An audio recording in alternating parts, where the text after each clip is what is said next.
ധന്യനാമം വാഴ്ത്തപ്പെടുമാറാകട്ടെ. അനുഗ്രഹിക്കപ്പെട്ട ദൈവജന പഠനത്തിലേക്ക് എല്ലാവരെയും കർത്താവിന്റെ നാമത്തിൽ വന്ദനം ചൊല്ലുന്നു. യോഹന്നാന്റെ സുവിശേഷം എന്ന പുസ്തകത്തിന്റെ 52ാമത്തെ ക്ലാസ്സിലേക്കാണ് ഫെബ്രുവരി മാസം 25 നമ്മൾ ഒന്നിച്ച് കൂടി വന്നിരിക്കുന്നത്. 2025 ഫെബ്രുവരി മാസം 25 ഈ ക്ലാസ് ഇന്ന് രാത്രിയിൽ നടത്തപ്പെടുന്നത്. കഴിഞ്ഞ 51 ക്ലാസ്സുകളിൽ ദൈവത്തിന്റെ തിരുസാന്നിധ്യം കൂടിയിരുന്ന 52ാമത്തെ ക്ലാസ്സിൽ നാം യോഹന്നാന്റെ സുവിശേഷം 13-ാം അധ്യായത്തിന്റെ 36 മുതൽ ഉള്ള വാക്യങ്ങളാണ് തുടർന്ന് ഉള്ള പഠനത്തിലേക്ക് നാം പ്രവേശിക്കുന്നത്. കർത്താവ് തൻ്റെ ശിഷ്യന്മാരുമായി മാളിക മുറിയിൽ ഒരുക്കപ്പെട്ട വിരുന്നുശാലയിൽ കർത്താവിൻ്റെ അത്താഴ ശുശ്രൂഷയുള്ള ബന്ധത്തിലുള്ള സംഭവങ്ങളെക്കുറിച്ചാണ് കഴിഞ്ഞ നമ്മൾ ചിന്തിച്ചുകൊണ്ടിരുന്നത്. അതിൽ യൂദയ്ക്ക് കർത്താവ് അപ്പകണ്ഠം ചാറ്റിൽ മുക്കി കൊടുത്തതോടുകൂടി അവനിൽ സാത്താൻ കടക്കി അവൻ എഴുന്നേറ്റ് പോവുകയും ചെയ്തു എന്നാണ് ദൈവത്തിൽ രേഖപ്പെടുത്തിയത്. അവൻ പോയ ശേഷം കർത്താവ് താൻ തിരഞ്ഞെടുത്ത അപ്പോസ്തലന്മാരായിരിക്കുന്ന 11 പേരോട് സംസാരിക്കുന്നതിനെ കുറിച്ചാണ് ഇവിടെ ഈ ഭാഗത്ത് രേഖപ്പെടുത്തിയിരിക്കുന്നത്. കർത്താവ് വിവിധ സന്ദർഭങ്ങളിൽ ഇവിടെ സംസാരിച്ചതിലൂടെ കർത്താവിനോട് കൂടിയുള്ള തിരഞ്ഞെടുത്ത 11 പേർ മാത്രമാണ് ആ സമയത്തുണ്ടായിരുന്നത്. കർത്താവ് ഉൾപ്പെടെ 12 പേരാണ് യേശുക്രിസ്തു ഈ സംഭാഷണം അവിടെ നടത്തുമ്പോൾ ഉണ്ടായിരുന്നത്. മറ്റു പല സ്ഥലങ്ങളിലും കർത്താവ് സംസാരിക്കുമ്പോൾ വലിയ ജനക്കൂട്ടം അല്ലെങ്കിൽ മറ്റു പലരും ഉണ്ടായിരുന്നു. എന്നാൽ കർത്താവ് തൻ്റെ മാർമികമായിരിക്കുന്ന രഹസ്യ സ്വഭാവമുള്ള കാര്യങ്ങളെ ഇവിടെ ഈ ശിഷ്യന്മാർക്ക് കൈമാറുന്നതാണ്. അതിനെക്കുറിച്ചാണ് നമ്മൾ തുടർന്നുള്ള 18-ാം അധ്യായം വരെയുള്ള ഭാഗങ്ങളിൽ ചിന്തിക്കുന്നത്. അപ്പോൾ കർത്താവ് ഇങ്ങനെ ഏറ്റവും നല്ലതും ശ്രേഷ്ഠമായ കാര്യം സ്നേഹമാണെന്നും ആ സ്നേഹത്തിൽ തമ്മിൽ ആയിരിക്കണമെന്നും അങ്ങനെയാണെങ്കിൽ നിങ്ങൾ വാസ്തവമായ എൻ്റെ ശിഷ്യന്മാർ ആകും എന്ന് എല്ലാവരും അറിയുമെന്ന് കർത്താവ് പറഞ്ഞു. അപ്പം നമ്മളെ എല്ലാവരും അറിയുന്നത് എങ്ങനെ ആയിരിക്കണം എന്നുള്ളത് കർത്താവ് പ്രസ്താവിച്ചിരിക്കുക. ഇവിടെ പറഞ്ഞിരിക്കുന്നത് ഞാൻ നിങ്ങളെ സ്നേഹിച്ചതുപോലെ നിങ്ങളും തമ്മിൽ സ്നേഹിക്കണം എന്നതാണ്. അപ്പൊ ക്രിസ്തുവിന്റെ സ്നേഹത്തിൽ നമുക്കായിത്തീരുവാൻ നമ്മെല്ലാവരും സ്നേഹിക്കുന്നവരാണ്. മാനവകുലത്തിൽ പിറന്ന എല്ലാവരെയും നാം സ്നേഹിക്കുന്നു. അതുകൊണ്ടാണ് നാം എല്ലാവർക്കും വേണ്ടി പ്രാർത്ഥിക്കുന്നത്. അതിൻ്റെ അകത്ത് വേർതിരിച്ച് പക്ഷപാതമായിട്ട് നാം ആർക്കും വേണ്ടി പ്രാർത്ഥിക്കുന്നില്ല. നാം എല്ലാവരെയും ഓർത്ത് പ്രാർത്ഥിക്കുന്നു. പിന്നെ ദൈവസഭയുടെ അംഗങ്ങൾക്ക് വേണ്ടി നാം അന്യോന്യം ഓർത്ത് പ്രാർത്ഥിക്കുന്നത് നിലനിൽക്കുവാൻ, കൃപയിൽ നിൽക്കുവാൻ വേണ്ടി, കർത്താവിൽ എടുക്കപ്പെടുവാൻ വേണ്ടി, ശത്രു ആരെയും പരാജയപ്പെടുത്താതിരിക്കാൻ വേണ്ടിയാണ് നാം പ്രത്യേകിച്ച് പ്രാർത്ഥിച്ചുകൊണ്ടിരിക്കുന്നത്. അപ്പോൾ യേശുക്രിസ്തുവിന്റെ പുതിയ കൽപ്പന തമ്മിൽ സ്നേഹിക്കണം ആകുന്നു എന്നുള്ളതായിരുന്നു. ആ കൽപ്പനയിലാണ്, ദൈവസ്നേഹത്തിലാണ് നാം പണിയപ്പെട്ടുകൊണ്ടിരിക്കുന്നത്. അതേക്കുറിച്ച് കർത്താവ് തന്റെ സ്നേഹം പ്രദർശിപ്പിച്ചു. ക്രൂശിൽ തന്റെ സ്നേഹത്തെ പ്രദർശിപ്പിക്കുവാൻ ഇടയായിത്തീർന്നു. മറ്റുള്ളവർക്ക് വേണ്ടി നാം കഷ്ടം സഹിക്കുന്നത് ദൈവസ്നേഹത്തിന്റെ പ്രദർശനമാണ്.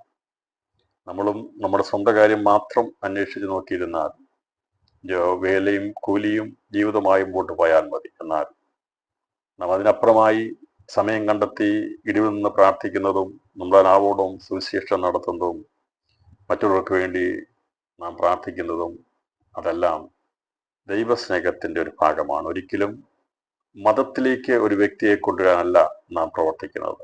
നമുക്കിവിടെ ഒരാളെ വിശ്വാസത്തിൽ കൊണ്ടുവന്നിട്ട് അതിൽ നിന്ന് ഭൗമികമായിട്ടുള്ള എന്തെങ്കിലും ഭൗതികമായിട്ടുണ്ടെങ്കിലും നേടാൻ വേണ്ടിയല്ല ദൈവമക്കൾ സുവിശേഷം അറിയിക്കുന്നത്.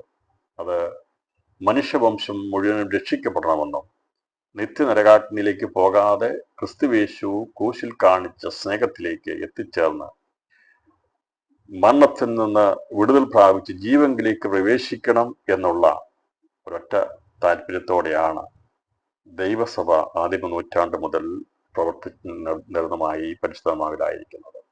നമ്മുടെ ആഗ്രഹം അത് തന്നെയാണ്. ഏതു വിധേനയും ഒരു മനുഷ്യൻ പാപത്തിൽ നിന്ന് വിടുതൽ പ്രാപിക്കണം. നമുക്ക് വേണ്ടി അനേകർ പ്രാർത്ഥിച്ച് നാം അറിയാത്ത ദൈവമക്കൾ അവര് എത്രയോ വർഷങ്ങൾ പ്രാർത്ഥിച്ചിട്ടുണ്ട്, നമുക്ക് വേണ്ടി പ്രാർത്ഥിച്ചിട്ടുണ്ട്, ദേശങ്ങൾക്ക് വേണ്ടി പ്രാർത്ഥിച്ചിട്ടുണ്ട്.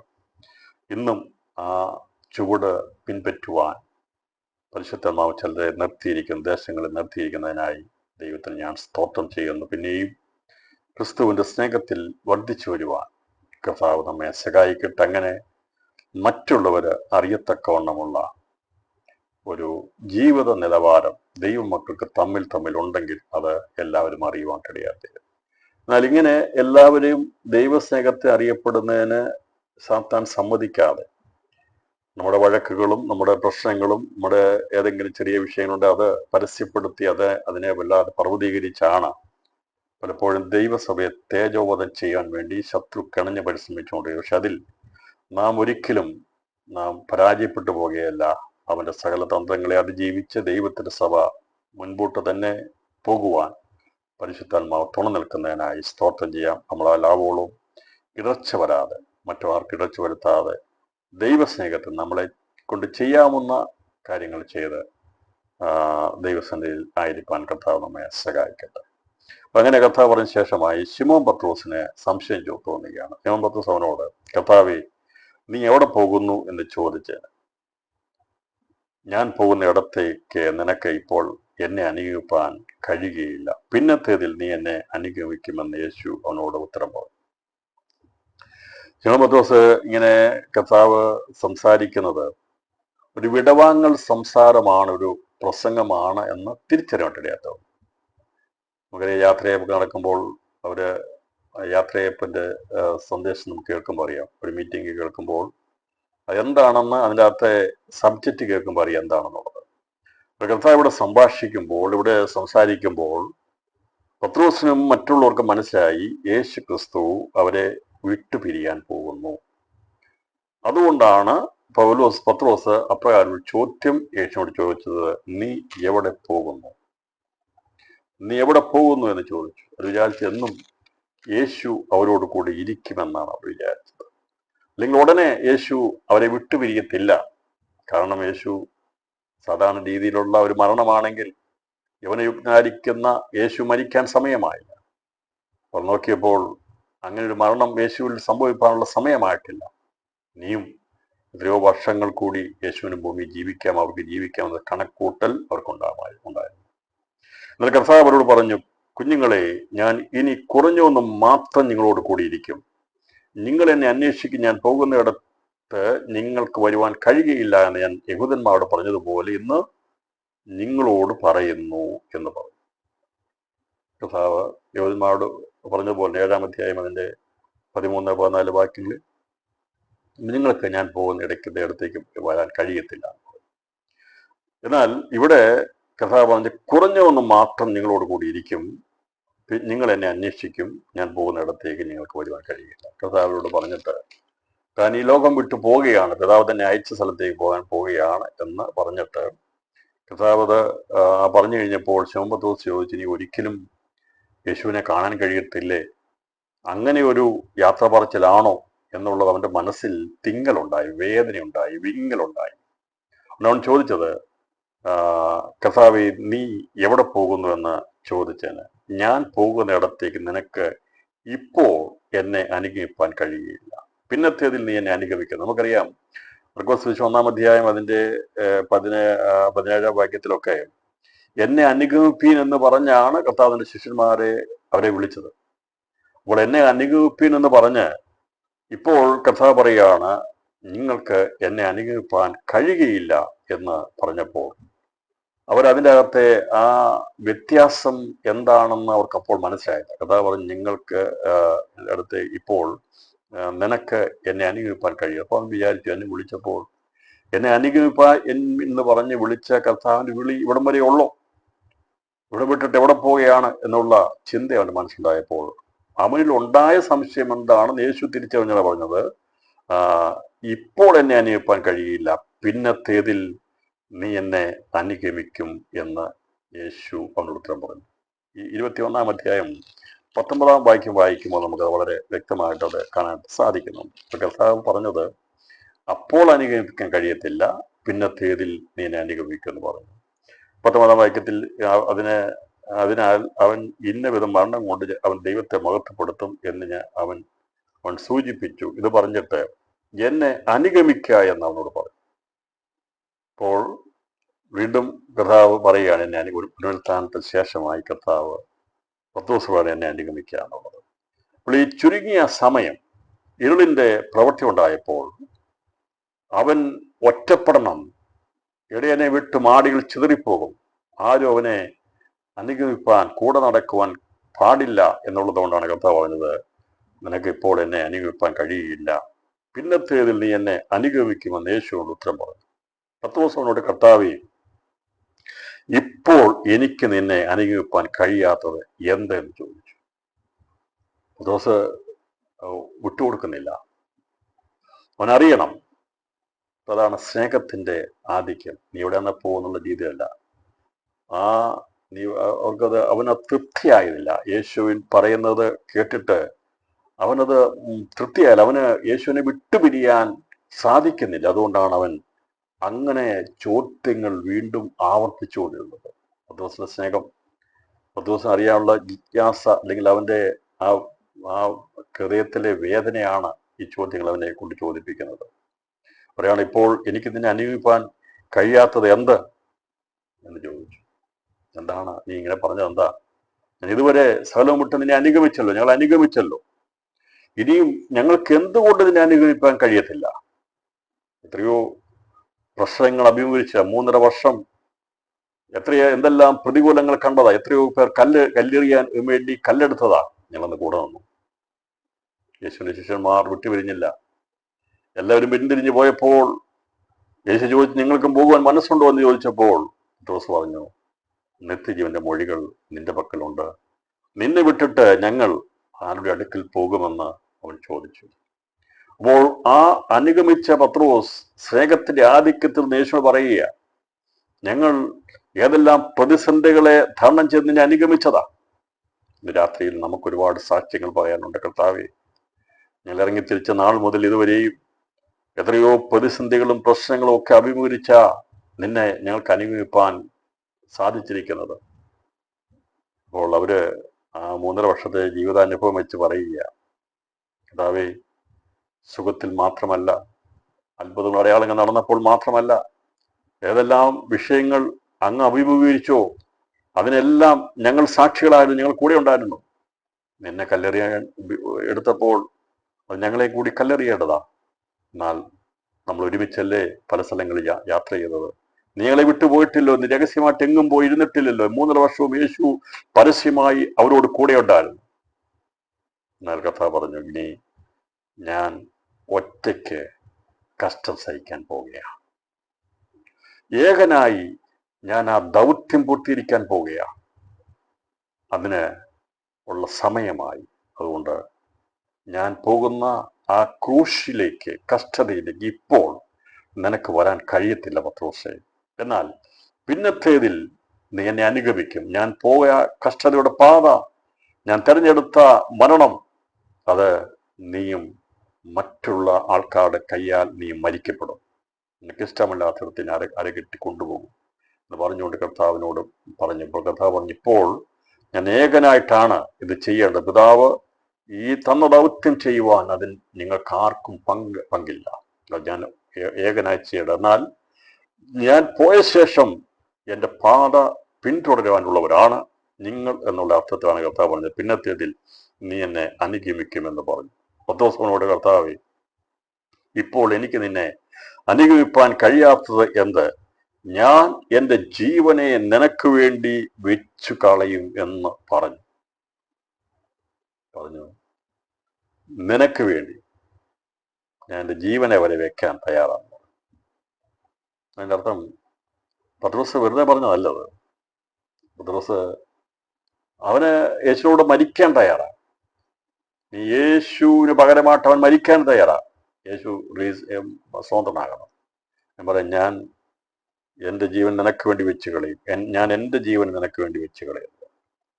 അവിടെയാണ് ആ വാക്കിലാണ് നമുക്ക് അതിൻ്റെ അകത്ത് തെറ്റ് മനസ്സിലാക്കാൻ സാധിക്കുന്നത്. പത്രോസ് പറഞ്ഞത്, ഞാൻ എൻ്റെ ജീവനെ നിനക്ക് വേണ്ടി വെച്ച് കളയുന്നു. പത്രോസ് പലപ്പോഴും പറഞ്ഞ വാർത്ത യേശു ശാസിച്ചിട്ടുണ്ട്. നമുക്കറിയാം, പത്രോസം മാറ്റിക്കൊണ്ടുപോയി യേശു പറഞ്ഞു, നിനക്ക് അങ്ങനെ സംഭവിക്കരുത്, കഷ്ടം സംഭവിക്കരുത്, എന്നാൽ സ്നേഹത്തിൽ പറഞ്ഞപ്പോൾ കർത്താവ് പറഞ്ഞു, പോ സദാവൻ എന്നെ വിട്ടുപോകാൻ പറഞ്ഞു, നീ മനുഷ്യരുടെ അല്ല, നീ ദൈവത്തിനല്ല, മനുഷ്യത്രേ ചിന്തിക്കുമെന്ന് പറയാം, കരുതെന്ന് പറഞ്ഞു. യേശുവിനെ ശാസിച്ചു. ഇവിടെയും പറഞ്ഞത്, ഞാൻ എൻ്റെ ജീവനെ നിനക്ക് വേണ്ടി വെച്ച് കളയും. ഇവിടെ ഒരു യേശു വന്നത് നമുക്ക് വേണ്ടി, മനുഷ്യർക്ക് വേണ്ടി തൻ്റെ പ്രാണനെ നൽകാൻ വേണ്ടിയാണ്. പത്രോസ് ഉൾപ്പെടെയുള്ള സകല മനുഷ്യരുടെയും ആ വീണ്ടെടുപ്പിന് വേണ്ടി തൻ്റെ ജീവനെ മറുവിലയായി കൊടുക്കാൻ വേണ്ടിയാണ് യേശു വന്നത്. ഇവിടെ പത്രോസ് പറയുകയാണ്, ഞാൻ എൻ്റെ ജീവനെ നിനക്ക് വേണ്ടി വെച്ച് കളയുന്നു. അതിനർത്ഥം എൻ്റെ ജീവൻ പോയാലും യേശുവെ അങ്ങ് മരിക്കരുത്. അതാണ് അവൻ പറഞ്ഞതിൻ്റെ അർത്ഥം. ഞാൻ നിനക്ക് വേണ്ടി മരിക്കാൻ തയ്യാറാണ്, ഞാൻ നിനക്ക് വേണ്ടി മരിക്കാൻ തയ്യാറാണ്. ഇത് കർത്താൻ അറിയാമായിരുന്നു. പത്രോസ് അത് വിട്ടുമാറത്തില്ല. അവൻ ആ സ്നേഹത്തിൻ്റെ ആ രീതി അവൻ വിട്ടുമാറത്ത അത്രമാത്രം ദൈവമായിട്ടുള്ള അറ്റാച്ച്മെന്റ്, ബന്ധം അവർക്കുണ്ടായിരുന്നു.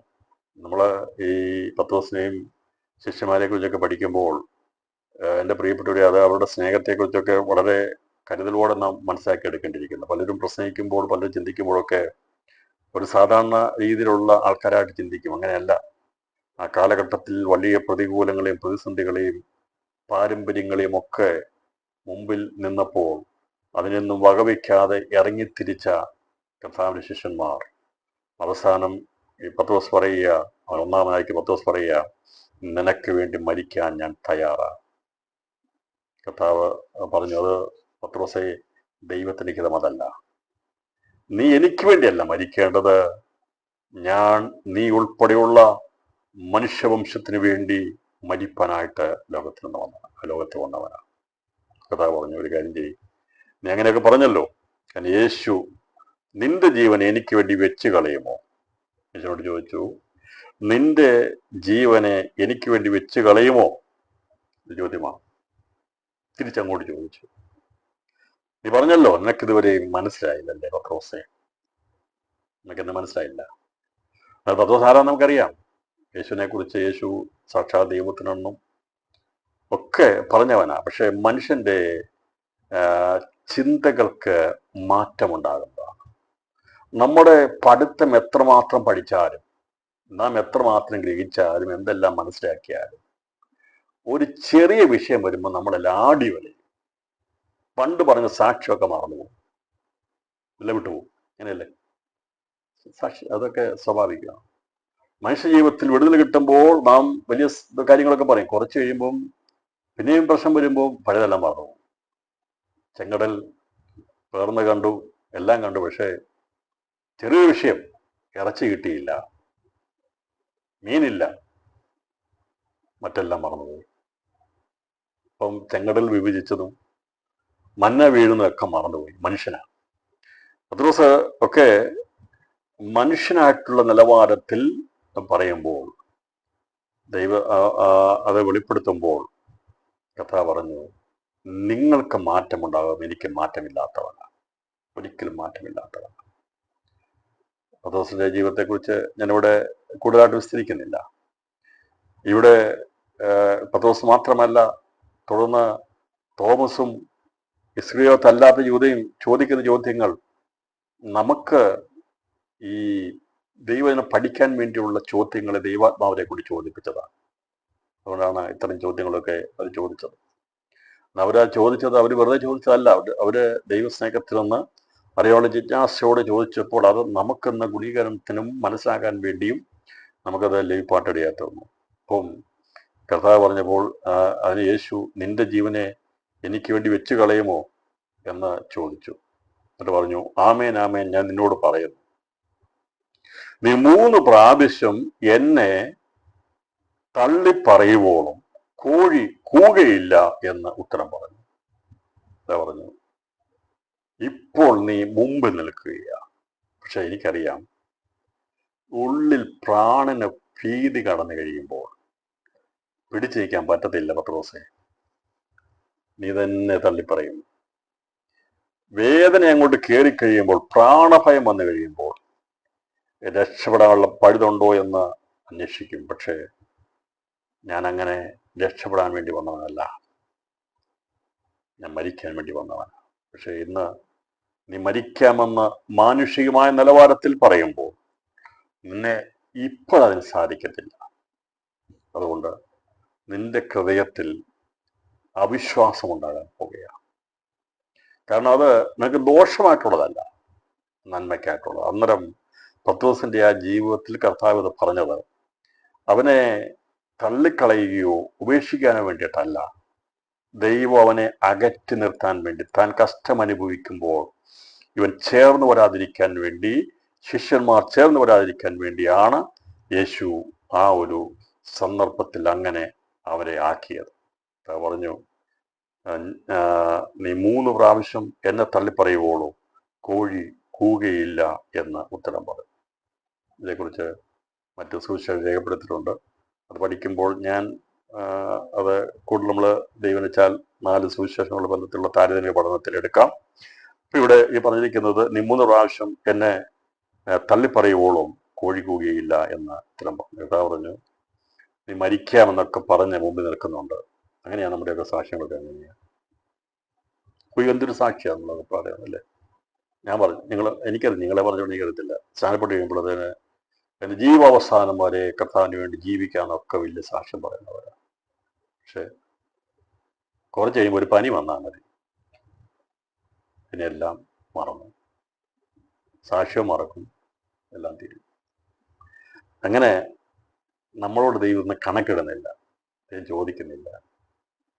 അന്ന് നീ പറഞ്ഞതല്ലേ, വർഷത്തിന് ആരംഭത്തിൽ പറഞ്ഞതല്ലേ, എന്തെല്ലാം തീരുമാനം എടുക്കുന്നവരാണ് നമ്മളൊക്കെ അല്ലേ? ഞാൻ പറയാം, എന്നെ കുറിച്ചാവട്ടെ, നിങ്ങളെക്കുറിച്ച്. നിങ്ങളൊക്കെ പക്ഷെ എടുക്കുന്ന കാര്യങ്ങൾ ഉറച്ചു നിൽക്കുന്നവരായിരിക്കും. പക്ഷേ ഇവിടെ പത്രോസിനെ പോലെ ആണ് മനുഷ്യന്റെ ജീവിതവും മനുഷ്യ ചിന്തയൊക്കെ. നമുക്ക് കർത്താവിന്റെ കൃപയില്ലെങ്കിൽ ഒന്നും ചെയ്യാൻ കഴിയത്തില്ല. പത്രോസിയുടെ സ്വയത്തിൽ ആശ്രയിച്ച് അവന് സ്നേഹത്തിൽ നിന്ന് പറയുക, ഞാനിപ്പോൾ മരിക്കാൻ തയ്യാറാണ്. ഇത് പറയും, സഭയ്ക്ക് വേണ്ടി കർത്താവിന് വേണ്ടി ജീവൻ വരെ കൊടുക്കാൻ തയ്യാറാണെന്നൊക്കെ പറയും. പിന്നെ പ്രിയപ്പെട്ടവരെ, നമ്മൾ ആവശ്യമില്ലാത്ത സാക്ഷ്യങ്ങളൊന്നും പറയാതിരിക്കണം നല്ലത്. കൃപയാൽ നമ്മൾ ജീവിച്ചു പോവുക ആണ് ഏറ്റവും നല്ലത്. ഞാൻ അത് ചെയ്യാം, ഇത് ചെയ്യാം, ഇതൊക്കെ വലിയ കാര്യങ്ങളൊക്കെ പറഞ്ഞിട്ട് പിന്നീട് ഈ തള്ളി പറയുന്ന അവസ്ഥയിലേക്ക് വരാതിരിക്കാൻ വേണ്ടി ഞാൻ പറയുന്നത്, നമ്മുടെ നാവുകളെയൊക്കെ ഒന്ന് സൂക്ഷിക്കുന്നില്ല. പറയുന്നതിന് മുമ്പായിട്ട് നമ്മൾ ഭൂമിയിലും സ്വർഗത്തിലും ഇരിക്കുന്നതുകൊണ്ട് നാം സംസാരിക്കുന്നത് ശ്രദ്ധിക്കണമെന്നാണ് സഭാപ്രസംഗ പുസ്തകത്തിൽ പറഞ്ഞിരിക്കുന്നത്. അതുകൊണ്ട് ദൈവസഭയിൽ 2-3 പേര് ഇരിക്കുന്നിടത്ത് കയറി ആവശ്യമില്ലാത്തെല്ലാം വിളിച്ചു പറയരുത്. എന്ന് പറഞ്ഞാൽ നമ്മുടെ അന്നത്തെ ആ എമോഷണൽ വികാരത്തിലൊന്നും പറയരുത്. ദൈവസാന്നിധ്യം. അതുകൊണ്ട് സഭാപ്രസംഗ പുസ്തകം പറഞ്ഞിരിക്കുന്നത്, നിങ്ങൾ ഭൂമിയിലും ദൈവസ്വർഗത്തിലുമായിരിക്കുന്നതുകൊണ്ട് നമ്മൾ സംസാരിക്കുമ്പോൾ നമ്മളെ കൊണ്ട് പറ്റുന്ന കാര്യങ്ങളൊക്കെ പറയാവുള്ളൂ എന്നുള്ളത് സഭാപ്രസംഗി പരിജ്ഞാനത്തോടെ പറഞ്ഞിരിക്കുന്നത്. നമ്മളെ കൊണ്ട് പറ്റുന്ന കാര്യങ്ങളൊക്കെ നമ്മൾ പറയാവുള്ളൂ.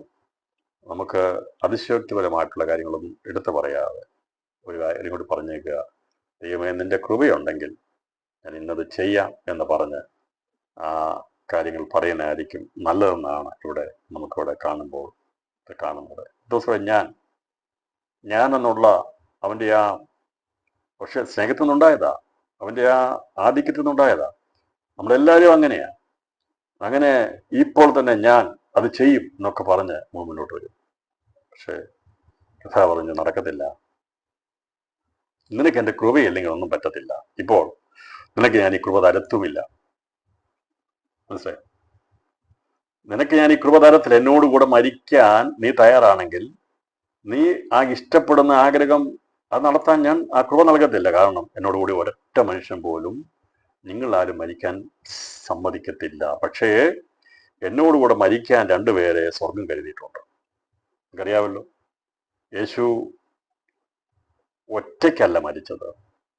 ക്രിസ്തുവിനോടുകൂടെ വേറെ 2 പേർ കൂടി മരിക്കാൻ വേണ്ടി ഏൽപ്പിച്ചത്. അത് ദുഷ്പ്രവൃത്തിക്കാരായിരുന്നു, 2 പേരായിരുന്നു.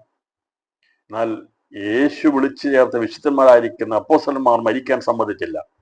ക്രിസ്തു ഏകനായി ക്രൂശിൽ മരിച്ചപ്പോൾ അവന് ഇരുപുറത്തും 2 കള്ളന്മാരെ മരണവിധിക്ക് വേണ്ടി ഇട്ടിട്ടുണ്ടായിരുന്നു. അവനറിയാം ആരൊക്കെയാ എവിടെയൊക്കെയാ എന്നുള്ളത് കഥ അറിയാം. കഥ പറഞ്ഞത് അത് നമുക്കറിയാം. യേശുവിന്റെ ക്രൂശിൽ 2 പേര് ഇടത്തും വലത്തുമായി അവരോടൊപ്പം ക്രൂശിക്കപ്പെട്ടിരുന്നു. ലോക ചരിത്രത്തെ, മാനവ ചരിത്രത്തെ മുഴുവനായി പ്രതിദാനം ചെയ്യുന്നതാണ് ക്രിസ്തുവിന്റെ ക്രൂശീകരണ ആ സമയം. സർവ്വലോകത്തിനോടും കർത്താവ് ഒരുപോലെ തുല്യരായി രണ്ട് ഭാഗത്തും രണ്ട് വ്യക്തികൾ കിടക്കുകയാണ്. രണ്ടുപേരും സമശിക്ഷാവിധിയുള്ള കൊടും കുറ്റവാളികളാണ്. സാഹചര്യങ്ങളെല്ലാം ഒരുപോലെയാണ്. പക്ഷേ ജീവൻ ഒരുവനിൽ വ്യാപരിപ്പനിടയിൽ വിശ്വാസം വർദ്ധിച്ചു. അവൻ ദൈവകൃപയിലേക്ക് കടന്നു വന്നപ്പോൾ മറ്റവൻ തള്ളപ്പെട്ടവനായി നരകാഗ്നിയുടെ ഓഹരിക്കാരനായി തീരുമാനിക്കാത്തവൻ. ഒരുവൻ പർദീസ പ്രവേശനത്തിനുള്ള സാധ്യത പ്രാപിച്ചെടുത്തപ്പോൾ മറ്റൊരുവൻ അതിൽ നിന്ന് തള്ളപ്പെട്ട് കഠിനമായിരിക്കുന്ന ശിക്ഷയ്ക്ക് കാരണമാറ്റത്. ലോകത്തെ ദൈവം അവിടെ വിഭജിച്ച് കാണിക്കുകയാണ്. ക്രിസ്തു മുഖാന്തരമുള്ള സുവിശേഷ മുഖാന്തരമായി. അതേ യേശുവിന് ആരോടും പക്ഷപാതമില്ല, എല്ലാ മനുഷ്യരും പാപികളാണെന്ന് വെളിപ്പെടുത്തിയ പാപികളായിരിക്കുന്നവർ നിന്ന് രക്ഷിപ്പാൻ യേശു വന്നത് വെളിപ്പെടുത്തിയാണ് യേശു തന്റെ ക്രൂശമരണത്തിൽ അത് വെളിപ്പെടുത്തിയത്. മരിക്കുന്നതിന് മുമ്പായി ഒരുവനെ പർദീസയിലേക്ക് പ്രവേശിപ്പിച്ചു.